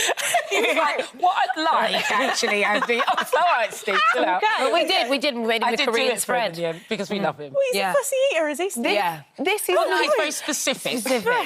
You've got this noted for tomorrow. Yeah, remember that. There you go. But it's been lovely. It's been lovely to have people around that not only that we love and that we think are brilliant, but also people that we don't know and getting to know them. The thing is, we wanted it to feel like the best dinner party you don't have to leave your house to go to. Yeah. Because sometimes you want to go to a dinner party, but you can't actually be bothered to go to a dinner party. So that you could just listen to the lull of it, the hum of a dinner party. And do you know what's quite nice? When you follow people on Instagram, we all feel like, you know, we haven't seen each other for such a long time. We were saying that Makita has interviewed me about 25 billion times. And it's the first time that we've done it this way round. But I follow you and I feel like I know exactly what you're up to. I see you and I see that you're having lovely dinners and, you know, a great time with each other. So it's actually quite nice that you can listen in on that. Yes, now, exactly. You know? Exactly. And a also, bit it takes deeper in. people off of... So that we also invite our guests to bring a guest with them, which is what we always do. Like when a we're real on. dinner party. Yeah, plus one. Yeah, so they get to bring whoever they want. And that way we get a whole range of stories, because generally a lot of the time when you listen to any interviews, it's like a kind of standard, this is what I've got out, this is what I'm doing. This is It's what like I'm 8 promoting, questions. yeah. So when you get people around for dinner, especially if they're bringing someone that they love with them, who does not have to be well-known, it's just whoever it is that they love that really genuinely means something to them, the conversation immediately becomes more intimate and kind of more real and more flowing, and it's just this beautiful exchange, and we've just been having such a And we get to know the guest as well. It's sort of us also saying that everyone's stories are important. Yeah. It's not about being well known. It's just about the exchanging of stories. That's how we grow and evolve in the world, and it's a joyful thing. I love that. So you could literally have anyone. So Andy, you're in charge of the food. Yes. Makita, you're in charge of the drinks. I make the drinks, Joe. How does that go? I'm on the drinks side. Really good, but I mean, the thing is, because we record quite early sometimes, I don't really want to plaster people with alcohol. Although Ed Gamble was quite into the... Ed Gamble was perfectly happy. 1 o'clock afternoon gin fizz.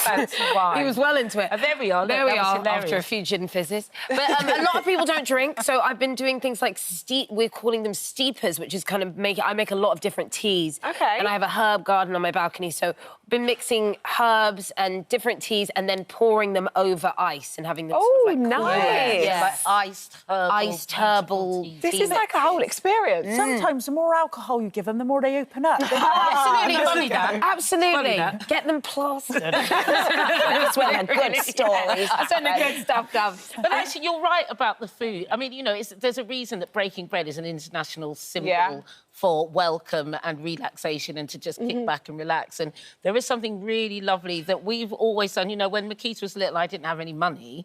I still would manage to have, like, get 10 quid. You could always buy chicken, bag of rice, some salad down the market, and you've got a party. You know, good tunes, get the lighting right, and you've got an excellent party. And this, because it comes so naturally to us, I think that when people come there and they receive that welcome, they're so happy to be in that environment that we get to talk about everything. Yeah. And it's not just like, you know, woohoo, we're having a dinner party, this is going to just be happy chats. You know, you dig into some real stuff. Yeah, like a real dinner party, it's like everything gets discussed and every topic gets covered, because that's just... we really wanted the conversation to be easy like that. And that thing about the conversations you have at dinners, they can change lives, they can build your life up, you can meet people and have a conversation over dinner and then they're in your life forever. Yeah. There are a few people that have been brought as plus ones that I see as my friends now. Ed Gamble's wife. Ed Gamble's a Charlie. We love Charlie. So yeah, it's been brilliant actually, and I can't believe how well received. Like it seems to be everywhere, and it feels like everyone's really taking it in. So we're really happy. And you're so well received on Gogglebox. Oh, so I love it. Everyone loves Gogglebox. It's honestly the best. I don't know why. Like, whose idea was this? It's just genius. We just love watching other people watching telly. It doesn't sound like it should work, does it? And then you do it. We love doing it. Yeah, no, it's such a laugh. But the thing is, my mum made sangria last series, and most people, I see people having massive glasses of wine. I'm like, how can you drink when you're on camera? And I get very nervous about that. But this last summer, we didn't care. And I don't like doing it a bit tipsy. It was a really good sangria, though, wasn't it? Yeah. So I made a little compote. You know, sangria can be a bit rubbish. Yeah. So I made like a blueberry compote. Bougie sangria. A bit of a bougie sangria. Put that in the bottom of the jug, and then the wine and the fruit and everything went in, and then the lemonade. But then they asked us to talk about politics, and I was like, oh God. Probably not the best after the bougie sangria. I've got to tune into this stirring it up. This sounds wicked. Well, congratulations with it all. You deserve it. I love seeing you guys win. It's amazing. Thank you. No, it's true. It's true. Nice to see you. Nice to see you. Really enjoyed that. Gorgeous. You don't even have to bring Marvin. You can bring anyone. I'm not out. We'll have a good time. Give us the sangria. We'll talk.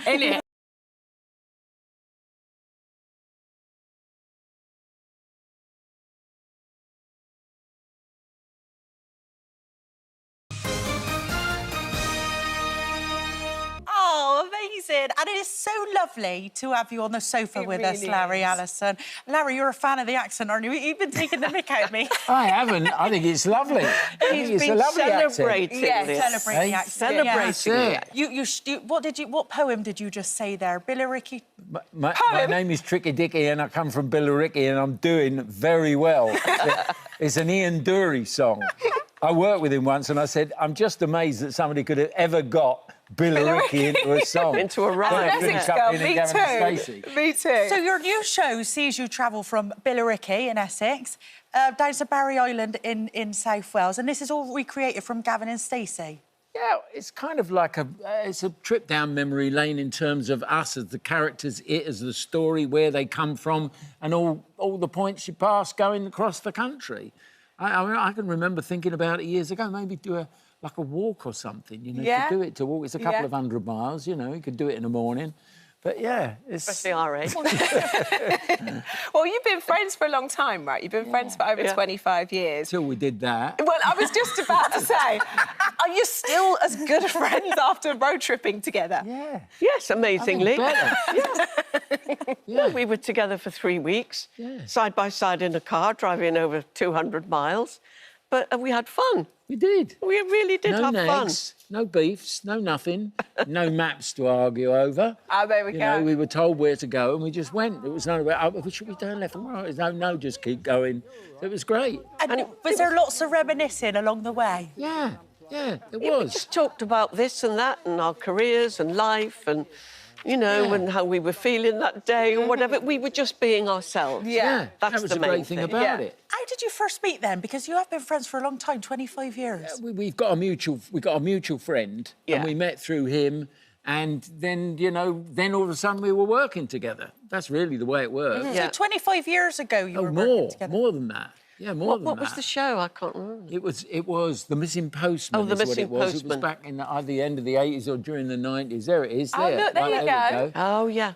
And the thing is, it's one of those odd ones where I don't think you and I ever had a scene together. We didn't. No. We were in it. I think we were married in it, but we didn't have a scene together in it. It's pretty much how it goes, isn't it? There you go. That's pretty much how it goes. Yeah. Now, this trip wasn't just like sightseeing and taking everything in along the way. You know, you got up to some stuff too. You did a bit of cold water swimming. Cold water swimming. In the snow. Yeah, in the snow. This guy is nuts, I tell you. I was sitting there in a thick padded jacket, scarf, gloves, like this on this bed. He comes out. Right, I'll just... it was snowing, right? I'll just pop in the water. Well, we saw a little bit of it in the clip, and it looks freezing. Yeah, it was. There was no doubt about it being freezing. The thing is that it snowed overnight. I'd been thinking about... I was trying to find somewhere to swim because I was into swimming right through the year. Right. And I knew there was a river at the bottom of this place that we were staying, but I was so tired the night before, I didn't bother to try and check it out. So I woke up very early in the morning because I'd fallen asleep early and pulled the curtains back, and it was snowing and everything was blanketed. So I thought, I'm going to go and have a look now. So I wandered down there, checked it out, and I thought, I could go and swim in this. And sure enough, I knew they were going to be thinking, what are we going to film today? It's all like covered in snow now. So I said, well, can't I go and have a swim? And the director said, that's what we're doing. There you go. So that was it. They dragged Alison out of bed because she was lying in and gave her a couple of pastries and a coffee and got her down by the water.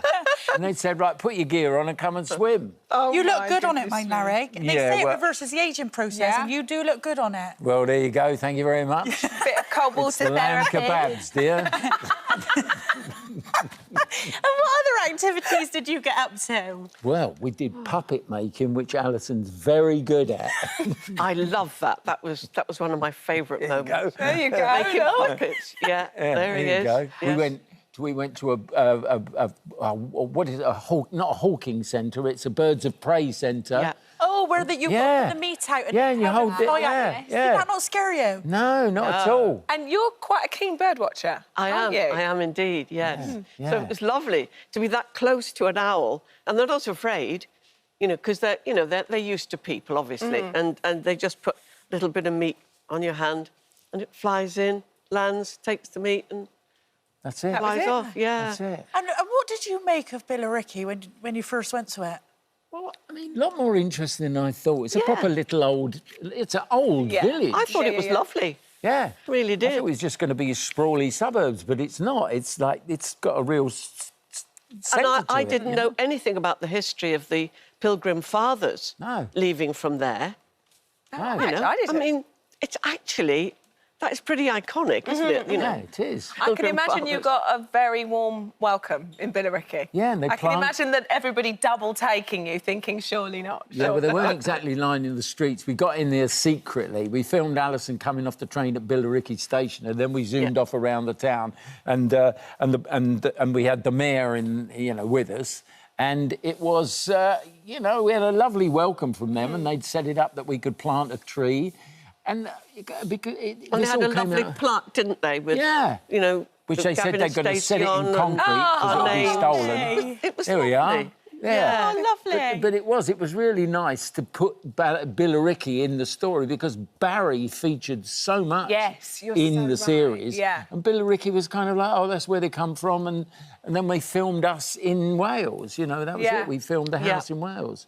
But Alison kept insisting we've got to find the house like Mick and Pam's when we're driving around Billericay. And did you? Yeah, several. Oh, very much so. No, it was brilliant. That was brilliant because the house that we used in Dinas Powys outside Cardiff was perfect for Pam and Mick's house, the kind of house they would have had in Billericay. What was your favourite scenes to film as Pam and Mick? Oh, there's so many. Yeah. But I think one of them was when they have a row about the fact that Gavin's going to get married in Wales. He's not getting married in Billericay. Yes. And Pam's flying off on one, and he goes, oh, calm down. Don't you tell me to calm down. It was all that. And then they get into bed, and she won't speak to him. She just, no, Mick, no, she won't speak. And then he puts the ears on. Oh, there we go. There we go. Oh, gosh. I need you, Camilla. I want you. Oh, Charles, will I ever be your queen? Yeah, you will, all right? So long as you stop this sulking, OK?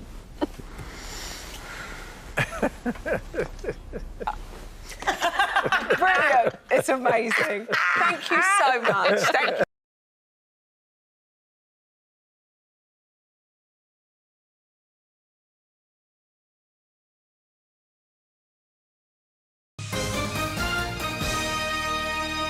Now she's the dancer turned daredevil. Shirley Ballas has swapped the Strictly dance floor for the skies. Yeah, she's facing her fear of heights and taking on 3 epic challenges for charity. So let's see how she's been getting on.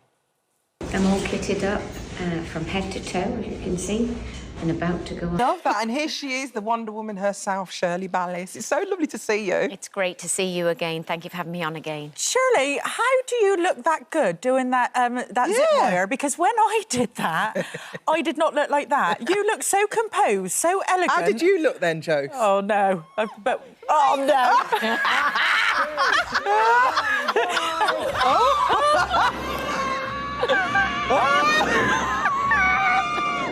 Yeah, you weren't composed at all, were you? No. Can we just go back to Shirley after? I mean... Yeah, let's go back to Shirley and see how relaxed and composed you are. I can't believe what did you? Was you doing some sort of meditation? I did yoga and meditation. I have this terrible fear of heights. And I actually said a little prayer and I was really breathing. So I was yoga breathing and keeping calm. I really was terrified, but I took everything I ever learned as a dancer and kept my cool and kept my composure. Look how chilled she is. I You know. can hear the air know. rushing past. You just look beautiful. So this is all part of the Skyathlon. You're 2/3 of the way through so far. Yes. How's it been going? Are you happy you've done it? Would you do it again? Well, let's not push it. The zip wire was quite difficult. The wing walk, everybody at the wing walk was spectacular, but I did have tears. I was crying because I saw the 1942 plane. I wanted to check in with the guy that was going to be taking me up there, and I watched the video. So it was quite terrifying. But I just kept saying, I'm doing this, dedicating it to my brother and to all people out there who've lost loved ones to suicide. And that's why I became a Calm ambassador to help campaign against living miserably. I don't want anybody out there to suffer the way my mum and I have suffered. You know, when you talk about your brother, it's David, wasn't it? Yeah. What do you think he would make of you doing all this? I mean, do you ever even talk to him when you're doing some of these challenges? What do you say? I took his picture and I put it right here at the top of my bra there, him and my mum. What would he think of this? He would be standing right next to me and he'd be going, OK, you can do this, your big brother's here, you know. And I think if I'd have had Calm 20 years ago, David would have been there with me. So that was the part that was quite sad for me. And, I mean, you've done so well. You've done over 20,000. You've raised over 20,000 now. I think I'm up to about 27,000. British Airways have stepped up to donate 3,000 for me. And good old British Airways. Yeah, well done, British Airways. But you've got a massive challenge tomorrow, haven't you? It's the skydive, isn't it? How are you feeling? I mean, going up in an aeroplane, I travel all the time. Of course, I have to go on flights. My son lives in LA. I never like flying. It's a big deal, you know. And to actually go on the plane, I've imagined all sorts of things, being terrified because there'll be other people on the flight and I don't want to appear weak, you know, but I probably will going to need a nudge out. I think I'm going to have to be nudged push out. Or a nudge? A little bit of a push and a nudge to off you go, you're going anyway. I don't think there's any way of getting out of that. But you're going to be strapped to someone, aren't you? Oh, you're I'm going to be strapped. I just want to make sure that they've done it for 60 years and they know exactly what they're doing. And do we have a double umbrella? I mean, a parachute. Oh, you'll be all right. You're going to be fine. Yeah. You're going to be fine. Obviously, when you're doing something like this and you're raising so much money, you have to pull upon your old training of dancing. Yeah. How has that helped you with these challenges? Well, what I noticed, particularly being 62, I had to climb up on the aeroplane. I had to get there. There was a specific way that you had to get up there. You have to be fit. You have to have a good core. You know, I was having to use my legs to get all the way up onto the front of that. There was no little lift that took me there.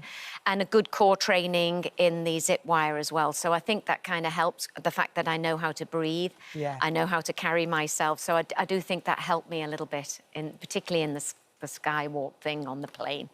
So your skydive is your final challenge tomorrow? I've left that till last. The worst think one. That's terrifying? Oh, yeah. It terrifies me. You've surpassed your goal of £20,000. Can you just tell us what that money will do for the charity? You know, we have from 5 till 12, there is a WeChat, web chat and a helpline that people can call. We answer calls every 59 seconds. So that money will go, I mean, it will be helping staff to be able to take these calls, and it will go to all sorts of areas within Calm to be able to reach the public so that the public have somewhere to go. It can be anonymous telephone calls, it can be an intervening call where they, you know, come and help you. I just want people out there. I just don't want any more suffering. The stories I've heard this week, you know, just terrible. The latest being a 15-year-old who'd taken her own life, and I was just mortified. I wouldn't want any family out there to suffer this way. Trust me, at some point, it touches everybody, somebody we know or an immediate family, and it is the most horrific thing. So to anyone suffering, get in touch with Calm. They will be there to help you. So what's your new target now? What are you hoping to... You smashed the first target of 20 grand. Well, I'd like to think I could at least get to 40,000. I'm on my way to 30. So if there's any big companies out there who would like to donate and write it off, you know, come on, let's all band together. Let's really send Calm on their way to helping people. Thank you. And Shirley, we cannot have you here without talking about Strictly. Now, the lineup has been announced. Can you give us some of the names? And there's been a big one announced today. Oh, yes, we've had Les Dennis today. I mean, we all know Les Dennis. Oh, he's going to be great. Yeah. No, let me tell you, I think this is an amazing cast. Just when you think it can't get any better, it does. But I am fangirling. Now, I've never said this before. Who are you fangirling? You've never said this? Oh, my goodness. Angela Rippon. Oh, Krishnan, the newsreader, who I listen to every evening with that sophisticated voice. I mean, if their dancing is as beautiful as they are poised, we're in for a real treat. I'll be expecting a lot from Leighton. Oh, he's an amazing dancer. Amazing singer, dancer, performer. We've got actors, actresses. Actually, I think that we have across the board. I'm also Jodie Cundy. I'm interested to see how the Paralympian does. I know that on Dancing with the Stars several years ago, one of the young ladies was second. She was a Paralympian. She had an amputation below both knees, and she was fantastic. So I'm really looking forward to this lineup, I'm telling you. And there is a treat in store on the opening show. Is there? I'm not supposed to. Are you dancing? I'm not. I didn't say that. See, it's definitely got to be you, Shirley. You're going to be doing something special. I just said there was a treat. And the only treat we want is Shirley Ballis dancing. Oh, well, there you go, though. Can I just say about Angela Rickham? Wasn't she the original person to host Strictly Come Dancing? It was called something else It was called Come Dancing. And you was back in the 80s. So I used to represent the North East. But in 1991, I made the final at the United Kingdom Championships. Wow. And she was the host. Poised beautifully. Yeah. I have followed her my whole career.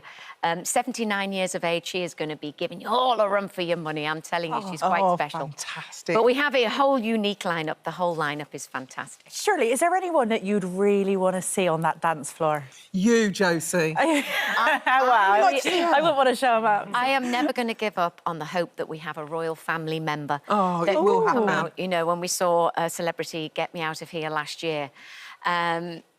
What was his name again? I forgot his name. The lovely... He was on the royal family, married to Princess Anne's daughter. Oh, Mike Tyndall. Mike Tyndall. And remember when he had a smile on the back of his head? I don't normally watch that show, but I watched it because of him. So do you think you'll get someone royal then on your show one day? I Strictly? hope so. Hopefully. I That'd be lovely, hope so. I think it would love Camilla. I know she loves the show. She told me personally she watches it. And she's meant to be really good fun as well. I can imagine her on the dance floor. I think she'd really enjoy it. Cha-cha there, yes. Well, listen, good luck with this skydive tomorrow. We are so rooting for you. You're going to be fine, don't worry. Good luck, and you're doing such good work for Carl. Thank you. Well done. Thank you, Shirley. so Thanks for much. joining us. Good luck now.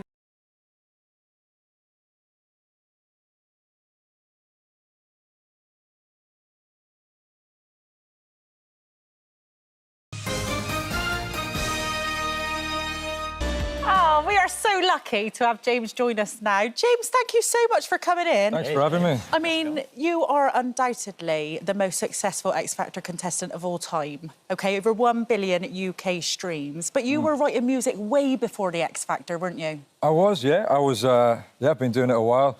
About 10 years before I did the X Factor, I was in bands and, you know, just plugging away, trying to make it as a singer-songwriter, yeah. How old were you in that video there, then? How many years ago was that? I've been about 23, so it's nearly... It's 10 years exactly, I think. 10 years. Yeah. And what does it feel like watching that? Because, I mean, that's... It's a little bit triggering, to be honest. It's like, yeah... I mean, that was probably the best and worst experience of my life, because it was just an absolute pressure pot, so a lot of anxiety came with that whole thing, and certainly in the immediate aftermath of X Factor, I struggled quite a bit. So, yeah, when I see that, I think, what an amazing thing. I got that platform to showcase my abilities as a musician, and it's allowed me this incredible career. But also, it was you know, quite a traumatic time as well. It's a really interesting juxtaposition. You've spoken about it before, because it allowed you to live out your dream, as you said. Yeah. And you used it really well. I mean, 30 million records, a lot of records, right? Yeah. The downside, though, I guess it's something you have to take when you're thrown into fame like that. How bad was it for you? Well, yeah, I just don't think there's a handbook, like, for anyone, you know. Certainly for someone like me, I you know, was genuinely plucked from obscurity, you know, came from a kind of normal working-class background. And so anyone who goes through that... a lot of the people you see go on the X Factor, you know, come from nothing and aren't really prepared for fame. No one's prepared for fame, but I suppose, you know... I, in particular, wasn't really prepared for it. I just always saw the goal being a successful singer-songwriter, not to be famous or to be judged on or scrutinised on a sort of like such a large scale. Was there a famous moment that freaked you out the most, where you went, there was multiple. I mean, Nicole Scherzinger was mentoring me, you know, from Nicole from the Pussycat Dolls. So I was like, you know, and Robbie Williams was through the door one day, and no doubt, Gwen Stefani, just... Like, you know, there was so many, like, icons that were in and out of there. It was like a revolving door of famous people when I was on the X Factor. So, yeah, it was quite... So you never thought that you'd have the explosion of success that you've had? I think I always thought I might get somewhere with music, because I had, like, a pretty unwavering belief in my ability to write songs and to move people with my singing and stuff. But X Factor wasn't really the path I thought I would take. It would kind of happen by accident. I sort of ran out of money. My mum bribed me. She said, I'll give you a tenner if you go and try out the X Factor. So, yeah, it all happened so quick and so suddenly. So, yeah, it's been mad trying to navigate it all. I love the way you've never been a snob about the X Factor. I mean, No. you're eternally grateful. Oh, to the yeah, X Factor, I'm aren't so grateful, yeah, and to Simon Cowell, who continues to give me opportunities, like having me on Britain's Got Talent and things like that. It's, you know, that show, you know, I wouldn't have been able to break through without that, because a lot of the time you need money, you need a management company, and a lot of the people you see in music today have got a lot of help behind them. So. Your voice is just the perfect kind of love song voice, though, and you do a good, broken-hearted, sad love song, Jay. Yeah, that's kind of what I've been known for. Yeah. How do you feel about that, being known for that? It's weird, actually, sometimes, because I think, like, I always thought of myself as a bit of a rock star, because I was in bands and stuff, and I kind of came up doing rock music. So to be known as this like balladeer, and I do so many other styles of music, it's great. I love just reaching people and connecting with people, so it's fine. You know. Well, you're going into dance and even country. I've done a bit of dance, yeah. I've done a bit of dance, yeah. Do you know who I'd love to see you collab with? Who's that? Fred again. Fred again. That would be awesome. Wouldn't it? I love Fred again, yeah. So if you're watching Fred, you know. Give us a call, mate. Yeah, we're putting it out there. Give us a shout. And country music's really taken off now, isn't it? Yeah, it's massive. yeah. I know it's always been there, but a lot of younger people getting into it, aren't they? Well, this new album that I've made is there's a couple of songs on there that are slightly country leaning. So yeah, it's quite an Americana-inspired record. So yeah, there's a bit of that if you like that. And what inspired Blindside, your brand new single? Well, this one was like a different sort of process for me. I was in a session. It was a little bit calculated. I was like, I need to write an up-tempo song for the record, and I just went in the booth and started scatting a load of melodies like over this guitar part, and it was a song that we were ready to actually abandon. We were like, I don't know if we've got anything here, and I felt like there was something there, and then I kind of freestyled most of the song in the booth and a lot of the lyrics, and so Blindside, the phrase kept coming up when I was doing that. And I thought, I'm going to write a song about how love can blindside us sometimes, and sometimes it doesn't work out, and then you have to kind of love the ghost of that person that, you know. And then there's new love, love the child. Congratulations to yourself and Jessica. Emily is how old is she now? She's 8 months. She's 8 months. She's actually 9 months next week, yeah. So. Changes everything, doesn't it? It does. Perspective, yeah. It's given me a completely different perspective. I'm a bit of a softie now. I look at life completely differently. Yeah, she's changed me. Oh my word! Yeah. Oh my word! Does it change the way you approach songwriting? Does it change your tone, your mood when you write songs? I think so. Yeah, I think that like when I attempt to tap into that headspace, when I'm writing about love, she's definitely at the forefront of my mind now. I think about her more than anything else when doing that. So, yeah, she's become a real inspiration for me with my music. Yeah. Oh, good on you. Sure, yeah. And you've been very open about your mental health struggles, haven't you? And how does that incorporate into your music that you do? Well, music's always been like a friend to me in that sense. It's always been there. I mean, anyone who does art or is a creative person, will tell you that we're really lucky to have that avenue to channel our mental health struggles into. So, yeah, I do kind of use it. Do you find music a bit of a healer for you? Absolutely, yeah. It's very cathartic. Writing songs is without that, I'd probably, I don't know where I'd be. I'd be struggling. We're just delighted to have. My kids are so happy that you're in here today. Really? Yeah, they're absolutely delighted. They're saying, "Daddy looks so cool these days. The hair and the whole." Yeah, kind of I've had a lot of stick about the hair, but have you? Yeah, that's what I thought. I'd just put it under the hat today, and then people can listen to me and not comment on the hair. Now all I want to see is what's under the hat. Why is it huge? This does contour it a little bit. It is a bit out of control at the minute. Yeah. You look really happy.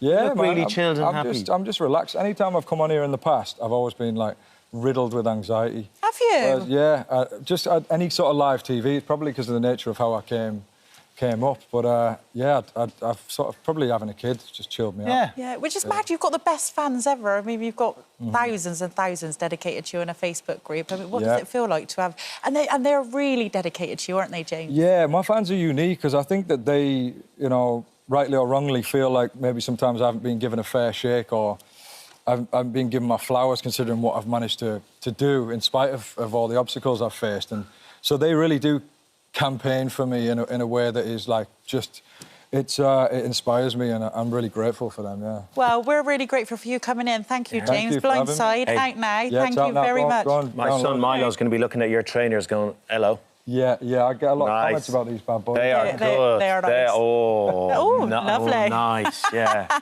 Thank you, James. Now Thanks, it's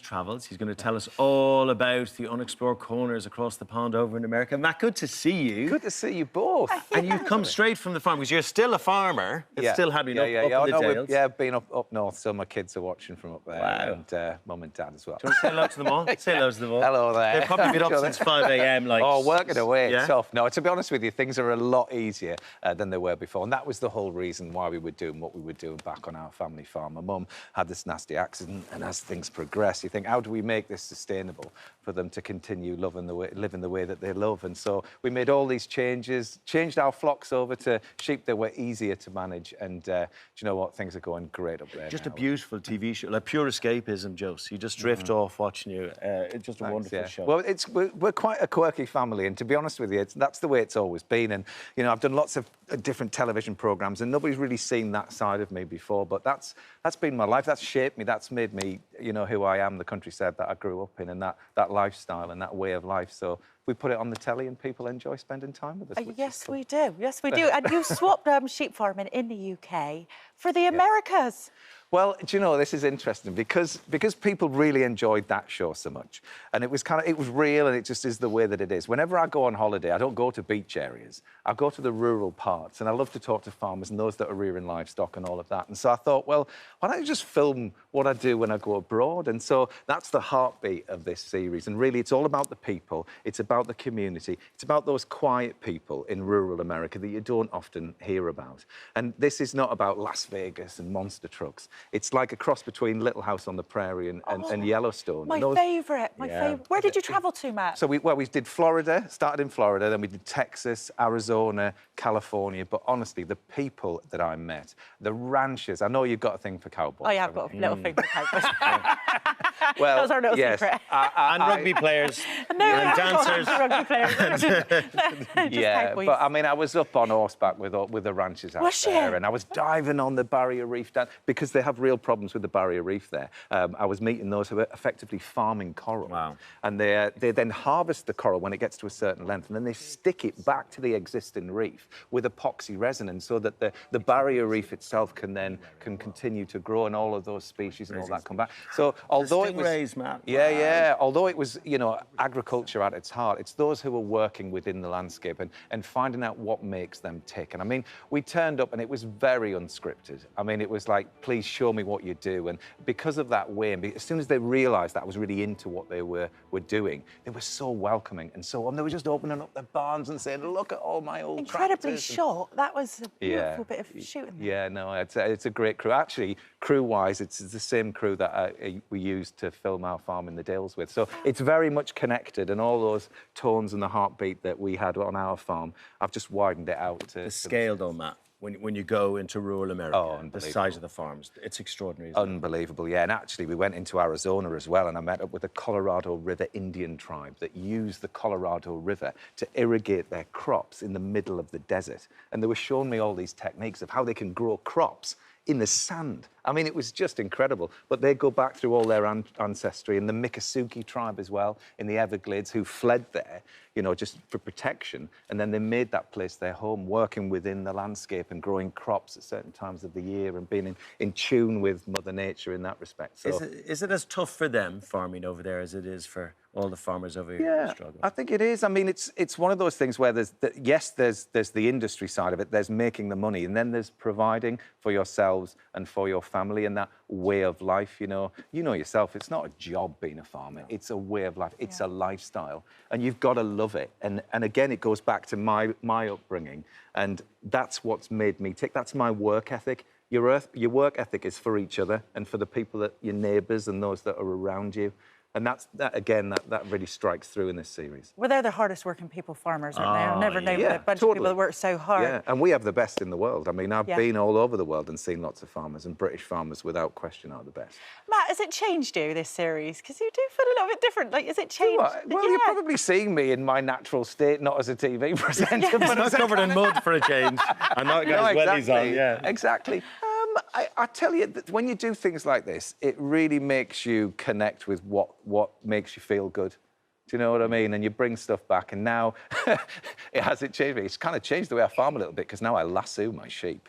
You lasso your sheep, do you? What, do you wear a cowboy hat? Man. Yes. Well, I bought my dad a cowboy hat. We went to ML Leddy's, which is at Fort Worth, which is near to Dallas. We went to this incredible stock show, so I got to meet all the brilliant stock producers out there. And we went to this place. They make cowboy hats. I mean, you would love it. Cowboy hats, cowboy boots, ML Leddy's. And yes, I bought one for my dad. Amazing. So now he goes around the Durham Dales wearing a Stetson. Do you know, as you'll know, as a farmer, one of the most important parts of the day is giving the weather forecast. Yeah. Totally. And we've got to do that now. But it's been so lovely to see you. And we can't wait to see the new series. Yes, Thank you so always much. a pleasure. Thank you.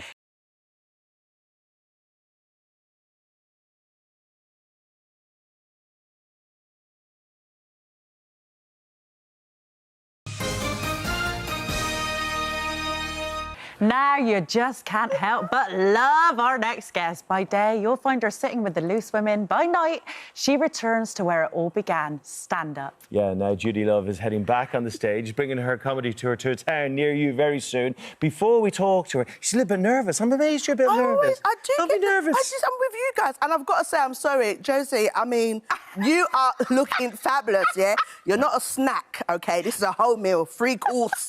Right? Yeah. Just don't come to South London. You will not leave. Yeah. Anyway. And dessert. And dessert. And dessert, girl. And dessert. All right, well, look, before we delve deeper into that situation, have a look at this. Yeah, go on then. You know, strictly the curse. You know, you're going to end up having an affair or meeting someone and falling in love and running away.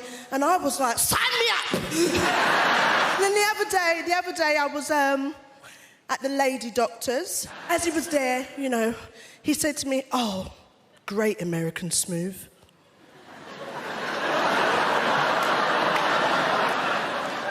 I said to him, oh my gosh, babes, you know what? I went to a new girl called Lucinda in Streatham. Like, I could pass on her details for your missus if you like. He said to me, no, I mean your American smooth on Strictly. Hey. I love it. I love it. Thanks, man. Your first ever solo tour. I know. I mean, I still pinch myself because I remember the days where I used to think about touring or, you know, imagine even doing stand-up. And now, like, travelling across the UK, it's just unbelievable to me. I've done, like, half of the leg, you know, the summer tour, around 18 days. So to be back on it in September, it's just fabulous. I'm like... You say you're nervous sitting here for a wee chat with a couple of pals. Yeah. I mean, it must terrify you getting on a stage. You know what? It does. There was times when I first started doing stand-up, I literally couldn't speak to anyone for like 3 days to just keep my nerves. Beforehand? Yeah, I'd Right. turn my phone off. Like, don't call me. Not grumpy, but just don't call me. Right. Don't turn up at the house. No one ain't cooking for you right now, OK? I've got a show and I'm only on for 5 minutes and I'd be nervous. And now I still get that excitement and that nerves. And I usually, within that last hour, I'm quite quiet. And that last 10 minutes before going on stage, I just have to get everybody out of the room and let me just have a moment by myself. You know, then I, you know, just get everyone together and we get on the stage. Do you have a little routine? Do you, like, you know, do something, yeah, a prayer or something? A little prayer. I do a little prayer because you know what? The nerves is there, but the nerves is from I want people to just feel that love and that laughter, whatever they're carrying on their shoulders, that when they come in, you know, they get to laugh it away. And that's what it's more about. And I think when I step onto the stage, the nerves go to the side and, you know, my Sasha Fierce comes out because I want the people to enjoy it. I want them to have that freedom to just express joy. Do you know what, Judy Love, there's not many people that make me absolutely belly laugh, but you are one of them. And I want to thank you because you totally got me through lockdown. Your videos were amazing. But this tour, it is quite personal to you. What can people expect when they come and see it? I mean, you're definitely going to come and be like, oh, she's not like this on Loose Women. Do you know what I mean? It's like you get to see a lot more about me. You know, I'm a mum, I'm a single mum, about transitions in different stages of life, you know, being a young child, teenager, learning about becoming a woman, a black British woman, a black woman in the UK, and being a parent and obviously dating. Yeah, something that we can all relate to, whether you're in a relationship or trying to get into a relationship. You'll hear my stories.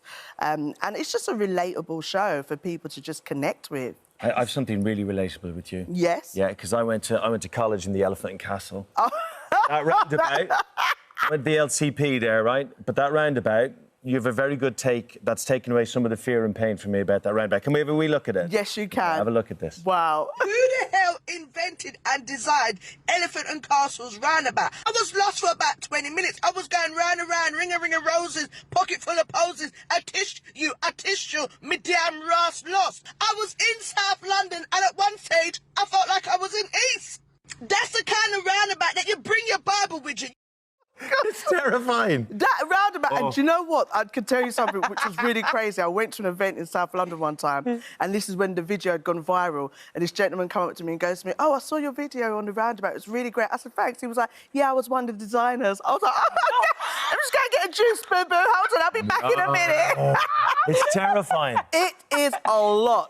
Or else what's scarier, you used to be running under the little subways underneath. Yeah, which I'd get lost in all the time, yeah. But that was one of the, you know, one of my many viral videos before. And that video is where Loose Women, the amazing Sally and Tom, you know, saw me and was like, "Yeah, I think we'd love to have her on and interview her and then becoming a panellist." So as much as I see that video now and I'm like, "Oh, my gosh," it takes me back.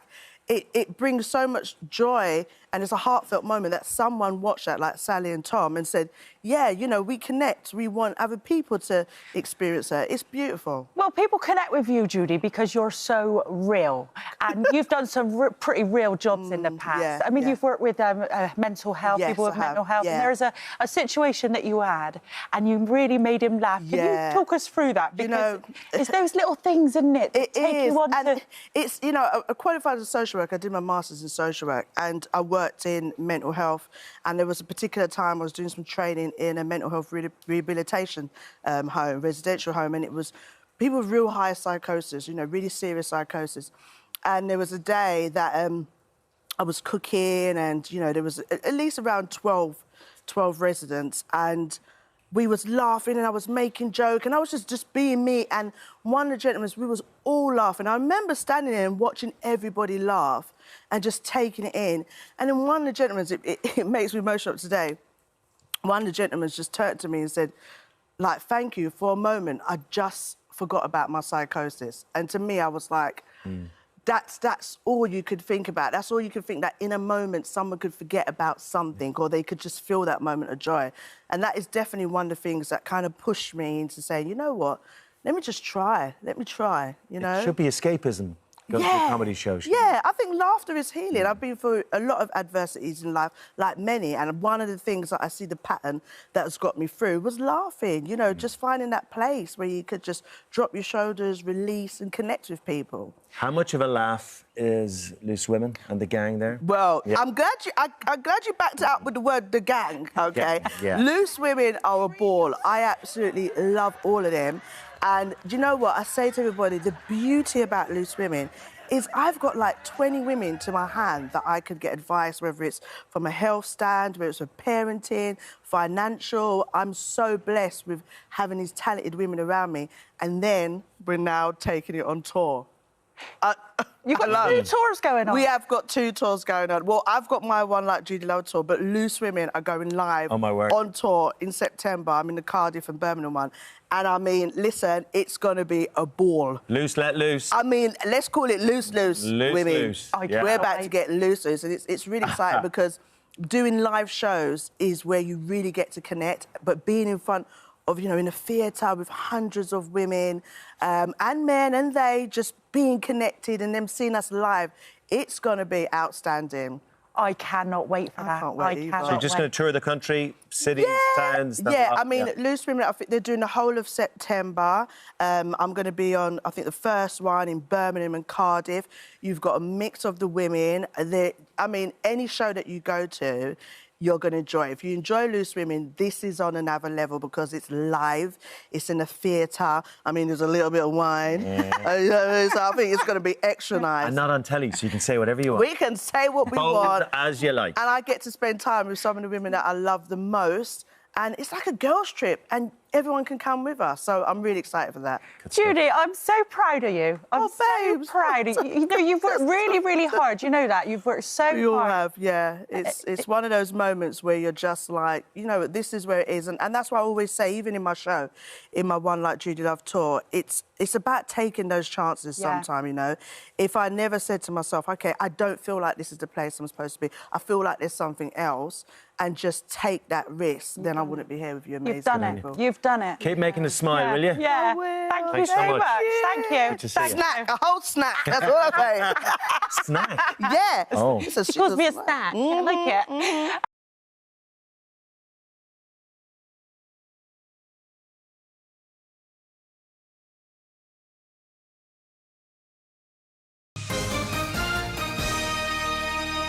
I just say Tina, John, Joe, Bradley and Rachel, otherwise known as S Club, join us now and looking amazing. So good to see you all. Nice back. Really good. And so exciting. This is the kind of first week of the relaunch. You're re-announcing yourselves to the world, I take it, is it? Yeah. It is, yeah. We're doing the promotion for our new single, These Are the Days, which is out now.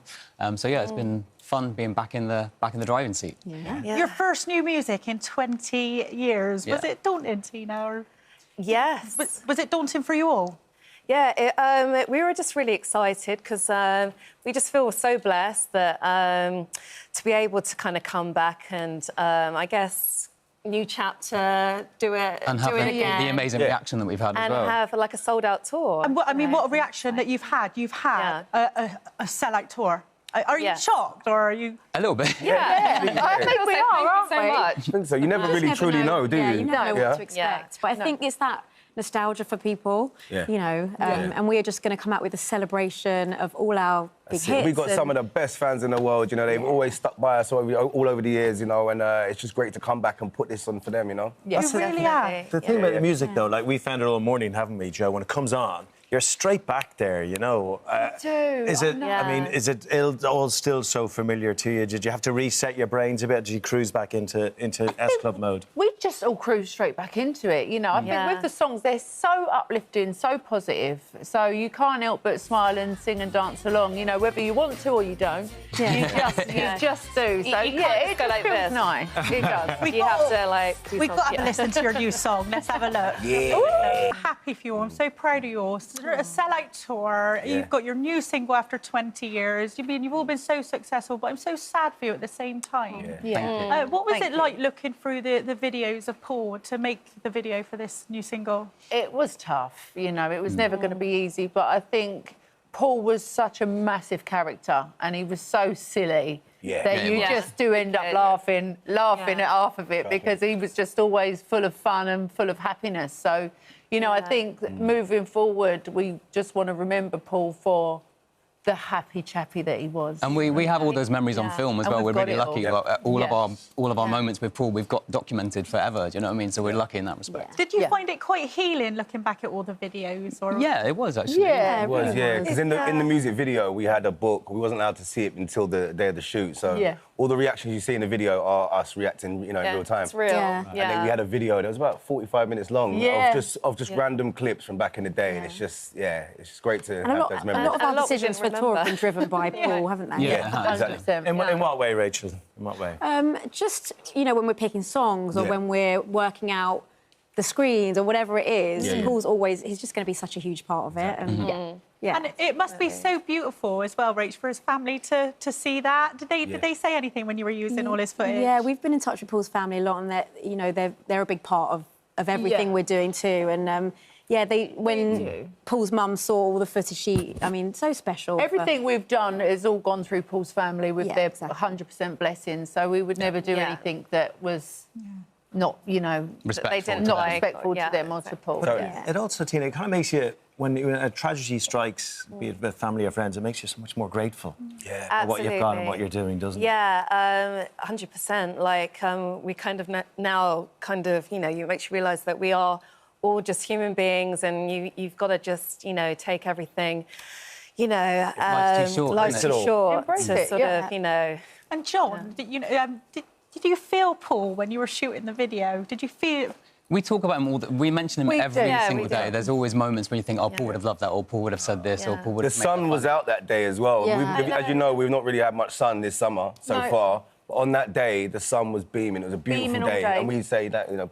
Oh, He's always around. Yeah. Yeah. And of course we miss him, so we just Yeah. sort of like, we feel his presence. Yeah, and also at the shoot we did recently, a song came on and we were like, that's Paul's song. You know, lots of little things Yeah. happening. Yeah. We're like, that's... And that'll happen forever. That'll Yeah, your 100%. references will happen forever.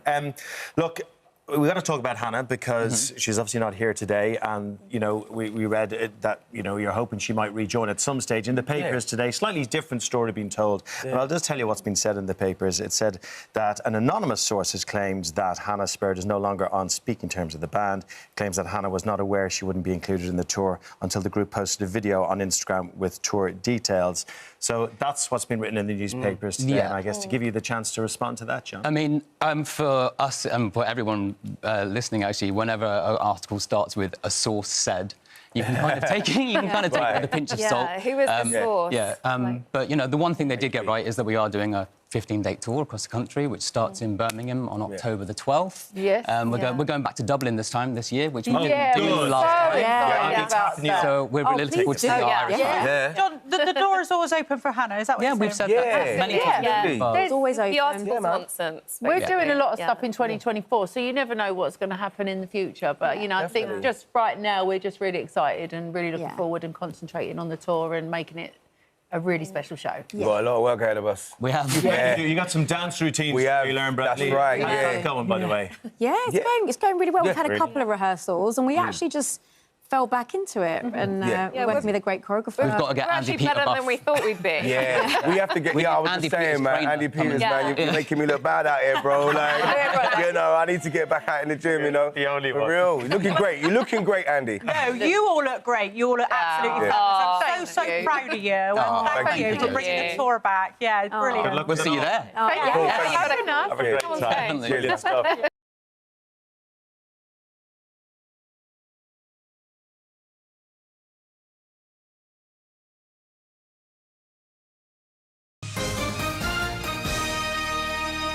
I'm living my dream right now because Keith Lemon is here. Yeah, I'm delighted to say this isn't the first time Keith and Josie have got close up and personal, because they recently went wild in the aisles for the new series of Keith Lemon Goes Shopping.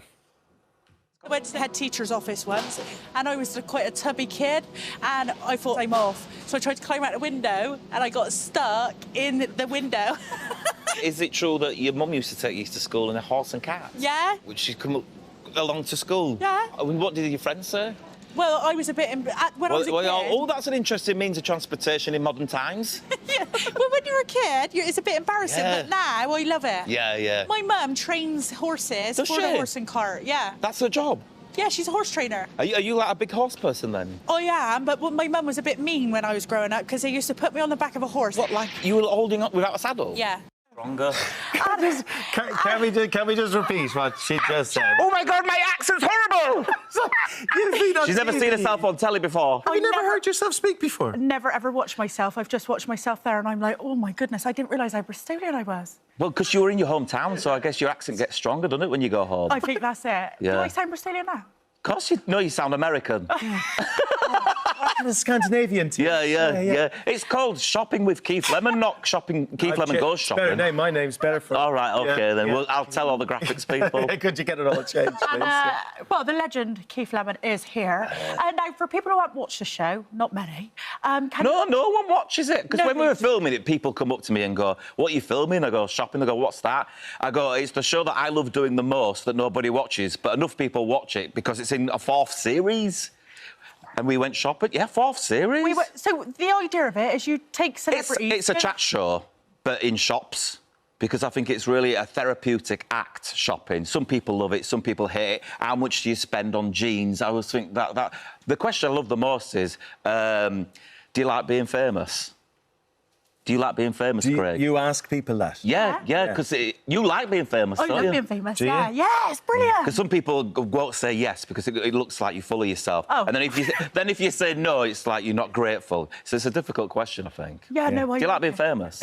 See, I'm not really famous. Yes, you are. There's a difference between famous and being kind of known around the place. Oh, right, that's the answer then. Different, you see. That's the Irish answer. In Ireland, you're not allowed to be famous. Do you You're not love allowed. being famous? Do I love being... sometimes it's lovely. I tell you when I love it, when I'm with other famous people that are more famous than me and they know who you are. And you go, wow, Margot Robbie knows who I am. She doesn't know who I am, but I wish she did. If you had a... Yeah, have you seen Barbie? I haven't, have you? I've seen Barbie. It's wonderful, right up to the middle, and then it changes and gets a bit political. Oh, no. And I was talking about it earlier, men getting their knickers in a twist about it, bashing on Ken. But it's just a toy, isn't it? It's just a toy. He's got hands like that. He can't do anything.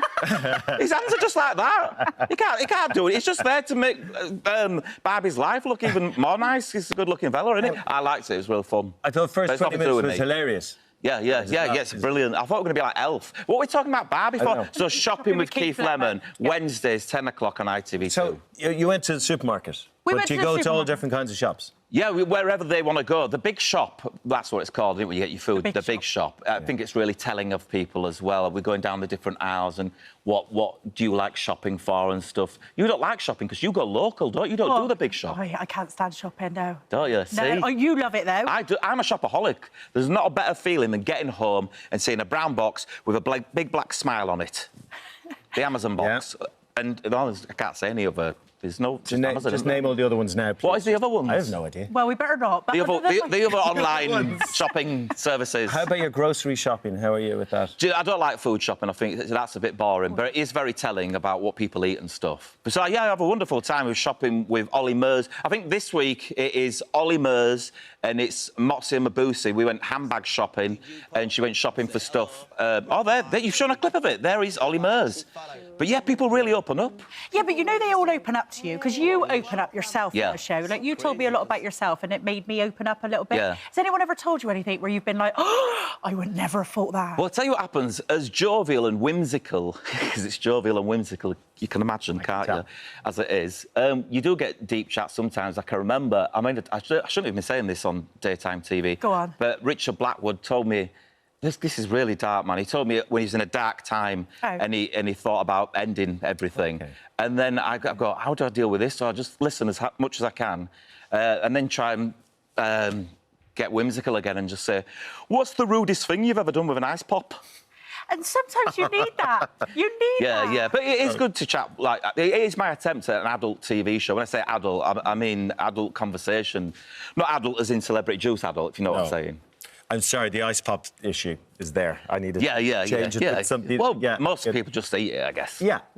How about Josie? How about her shopping habits? What did you discover there? Anything interesting? Oh, I can't remember. It were ages ago. I know one weird one. What did she say? I know a pickled egg one. Oh, yes, you dirty so-and-so. She gets pickled eggs and she puts them in salt and vinegar crisps, mash them up, cheese and onion, mashes them up, and then enjoys. Which I tried it, and I didn't dislike it, did I? Was it all right? I ate a lot of it, yeah. You got into it. But that's a Bristolian thing, or you invented it? I think I don't know if I invented it or not, but I'll take it. Yeah.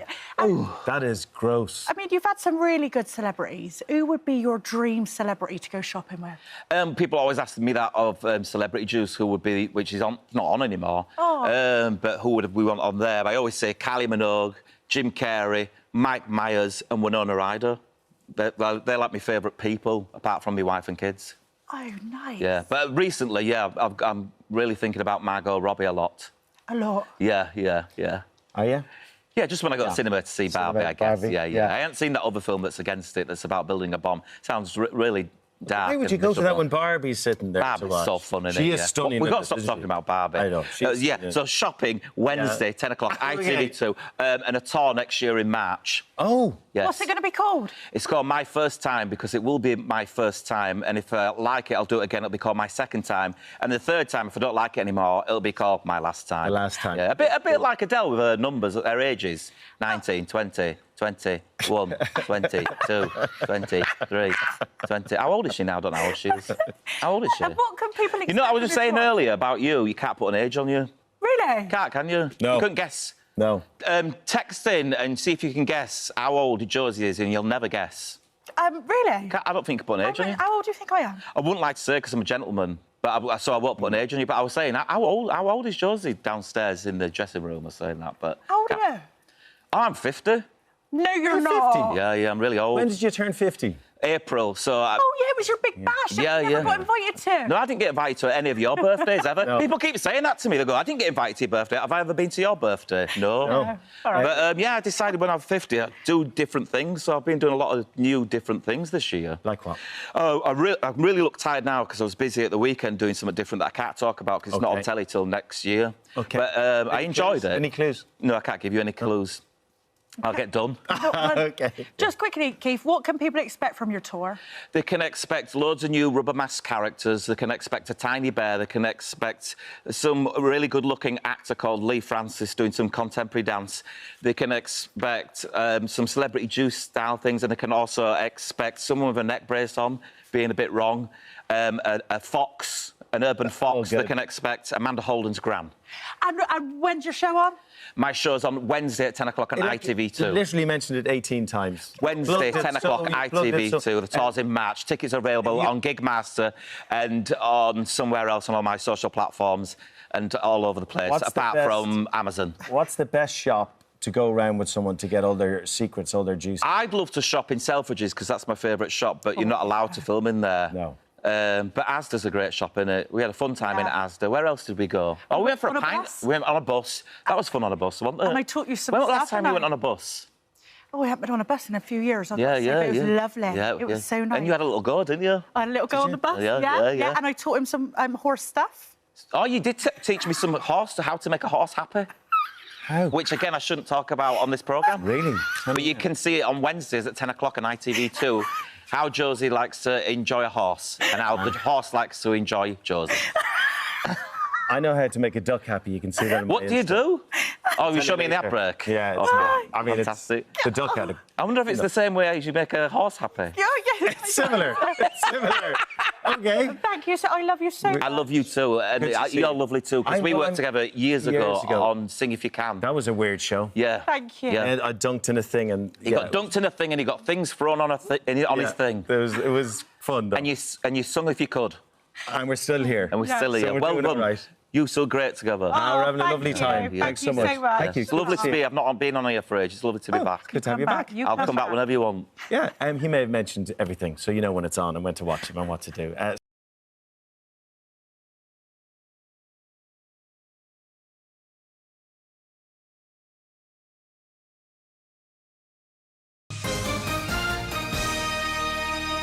Now, our next guest is a man of many talents, we know that. Novelist, actor, and, of course, comedian. And with almost 40 years in the biz, Julian Clary is showing no sign of slowing down, with not one, but 2 UK tours on the horizon. He joins us now. Welcome back to the show. Thank you. It's so lovely to have you. Hair's looking beautiful. Do you like my hair? Yeah, very well, it's much. funny you should say that, Dermot. I went to the hairdresser and I said, can you make me look like Brad Pitt in Wimbledon? Yes. And they said, well, try. And I came out, I looked like Richard Madeley. In a public lavatory. And are you happy about that, though? Well, that wasn't what I had in mind. It's a good look. It's a good look. Thank you. So, a fistful of Clary, what would that actually entail? What do I get for my money when I get a fistful of Clary? What do I get? More than you bargained for.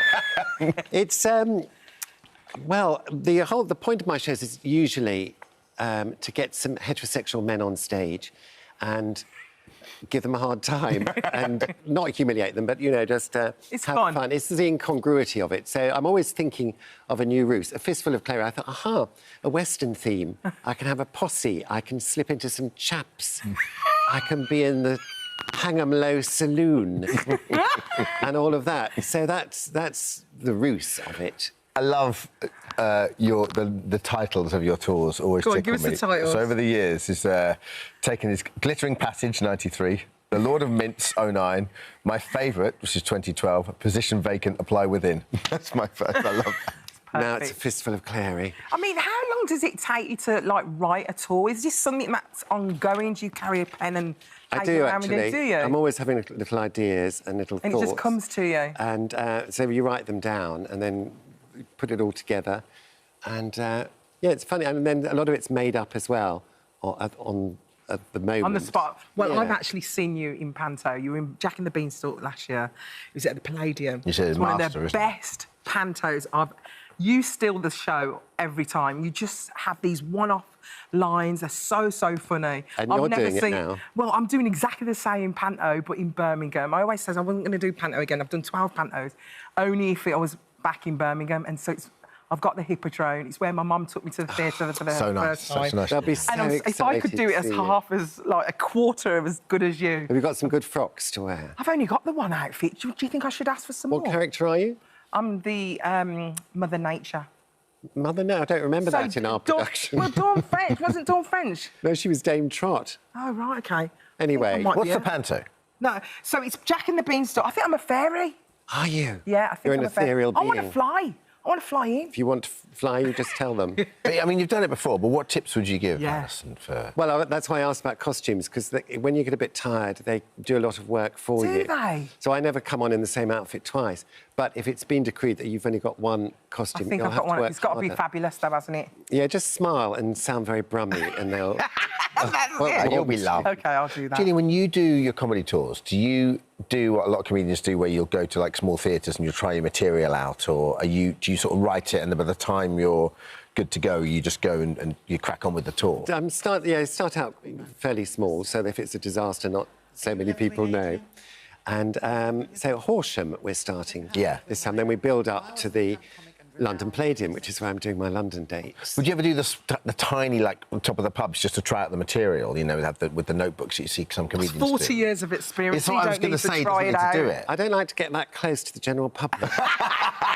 You know, where they can reach out and breathe on you. No, I won't be doing that. You mentioned the London Palladium. It's an iconic theatre. What's it like actually performing there? Yeah. Do you get butterflies every time you go?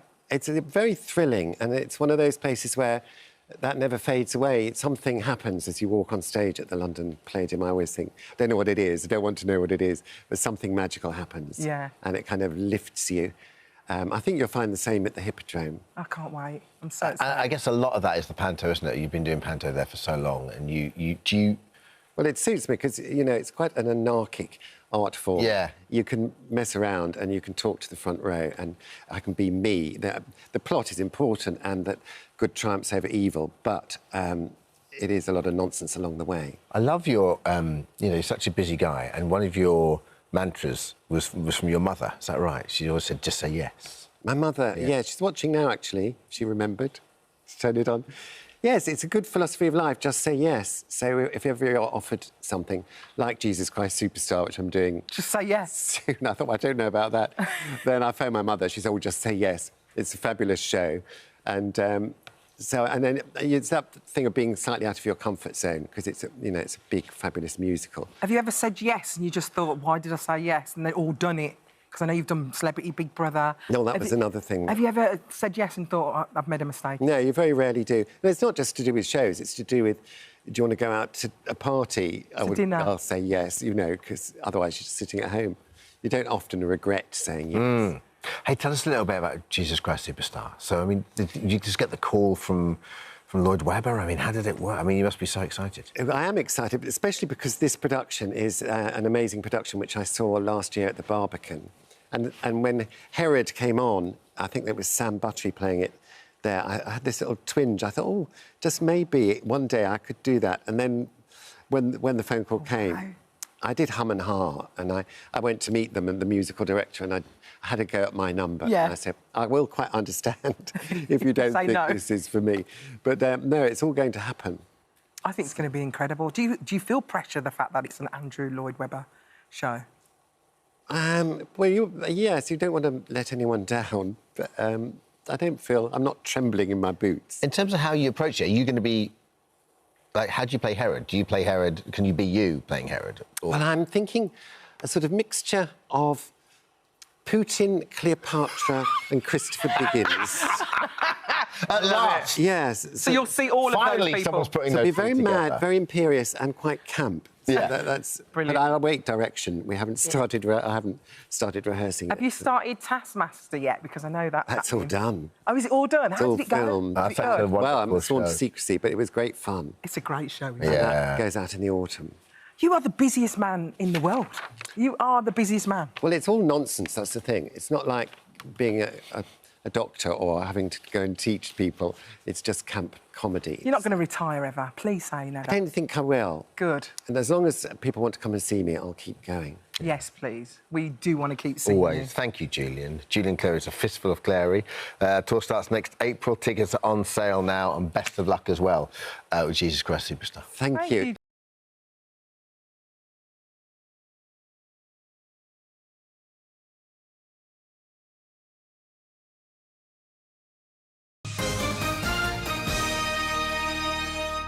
When it comes to pairing, some things just work, Oh, don't that's so they? nice of you. Dermot, Alison, Strawberries and Cream, G&T, Yeah. will.i.am and Britney Oh, Spears. yeah. So, it's great to hear that musical duo have once again collaborated for the latest single, Mind Your Business. Here to tell us all about it is the one and only will.i.am. Hey, Will. Hey, how are you guys? We're great, thanks. How are you this All the morning? better. Seeing you. We're good this morning. How are you this morning? I'm good this morning, thank you. Amazing. New single, Mind Your Business. Yes. Is that literally the message, mind your own business? For things that don't pertain to you, yes. Yeah. Especially when, you know, in the world that we live in today. Like, we live in a world where people are pressured to share every single moment. And when they don't share certain things, they feel like they're left out or they're not fitting in. And that shouldn't be the case. You should share when you want to share or what you want to share. Yeah. You shouldn't be... You don't have to share everything. Exactly. Yeah. And the moment that's what I'm talking about on my verse on Mind Your Business. Brittany's talking about, you know, the price of that level of fame where you can't even go to Tesco, you can't go to, you know, the supermarket, you can't go out without a price being on a photo. The super interesting thing about that as well, from sort of, you know, someone like Britney's perspective that got into the business so young, and you see it with so many boy bands as well, is they have no idea what that level of fame until you're in it, right? Yeah. So you think you want it, and then when you're in it, you're like, oh, hang on a second, no human being, like, really can be expected to deal with that in a rational way. It's so difficult. So you've known her a long time, right? Yeah, I've known her, well, I've been a fan for a while before I met her. And I would just jot them down, take, you know, parts of the things that she was saying, like, wow, that's a nice sentence. That's a nice phrase. That's a nice catchy thing that we could build from. And then I would return the next lunch and be like, hey, check out this. And then we would go into the studio and write that. So is that the way you are with everyone? So when you collaborate, that's the way I was with Britney. Yeah. You know, that's unique to working with her. So when you collaborate mostly, do you like to meet up, or do you just do your own thing and then bring it to the party? How does it work? Well, it depends. Like, me and John Legend, we just have different types of conversations around a piano. Yeah. Me and Usher is just back and forth. I'll come up with stuff, throw it to Usher. He'll send me notes. Yeah. Right. So each person that I work with, you have to treat it unique. So interesting the way that collaboration works. Where would your collaboration with Will be? Oh, we'd 100% be out. You're out in a club? Honestly, in a club? So we had a great night. You probably doesn't remember. Will used to do Judges' Houses so many times because he could come on X Factor. And then one night we were sat around this hotel, and Will was just like, it was about 2 in the morning, and we were just both like, hi guys, how you doing? We were like, where have you come from? He was doing a DJ gig in London. He just came back, and we just sat him down. We had a great chat that night. 2 in the morning? Yeah, something like that. Sleep when you're dead, Anne. And that's where like our great, you know, some of our great collaborations came from. on my greatest. Where would our collaboration be, Will? Well, you're fun, so it has to be somewhere where like a ballpark. Don't say that as a contrast. Well, you're fun. No, that too. He's fun. You're laughing. Ballpark. A place where you could really just let loose. Yeah. We'd create some good stuff. Listen, Pride next month. Obviously, you've done Pride before. Must be excited about that. Beyond excited. Always loved playing it. This one's gonna be super special. Yeah. And I can't wait to drop this song at it. Oh gosh. It's gonna go. And Brighton's a great town as well. And you have such a good time down there. Also, you got the Voice Kids. What was really interesting reading, you said you find the Voice Kids in many ways harder and more rewarding at the same time than doing the actual voice. I find it harder to watch the kids, if I'm honest with you, because I hate when you don't turn round. It's like, it and kills and me. Shanice this year. It kills me, yeah. It's been a kid. That's what I mean. We've all been there. We understand the passion. But the thing with kids is you just take it on the chin. We're fine. It is the parents that get upset. But what I love about The Voice is you're always positive with them. You're always positive with the children. That's so lovely. Yeah, and when you're on The Voice Kids, you don't have to worry about a kid being like super disgruntled on like the industry and then sliding you a demo on the side or like, this is my last shot. Yeah. You don't have that. It's just nothing but joy, optimism, a clear view of the future and what they want to do. Like, it's nothing but joy. I'm just going to put my record Come on, do it. Stop it. Single Britney, Mind Your Business is out now. Thank you, Will. Oh, thank you, guys.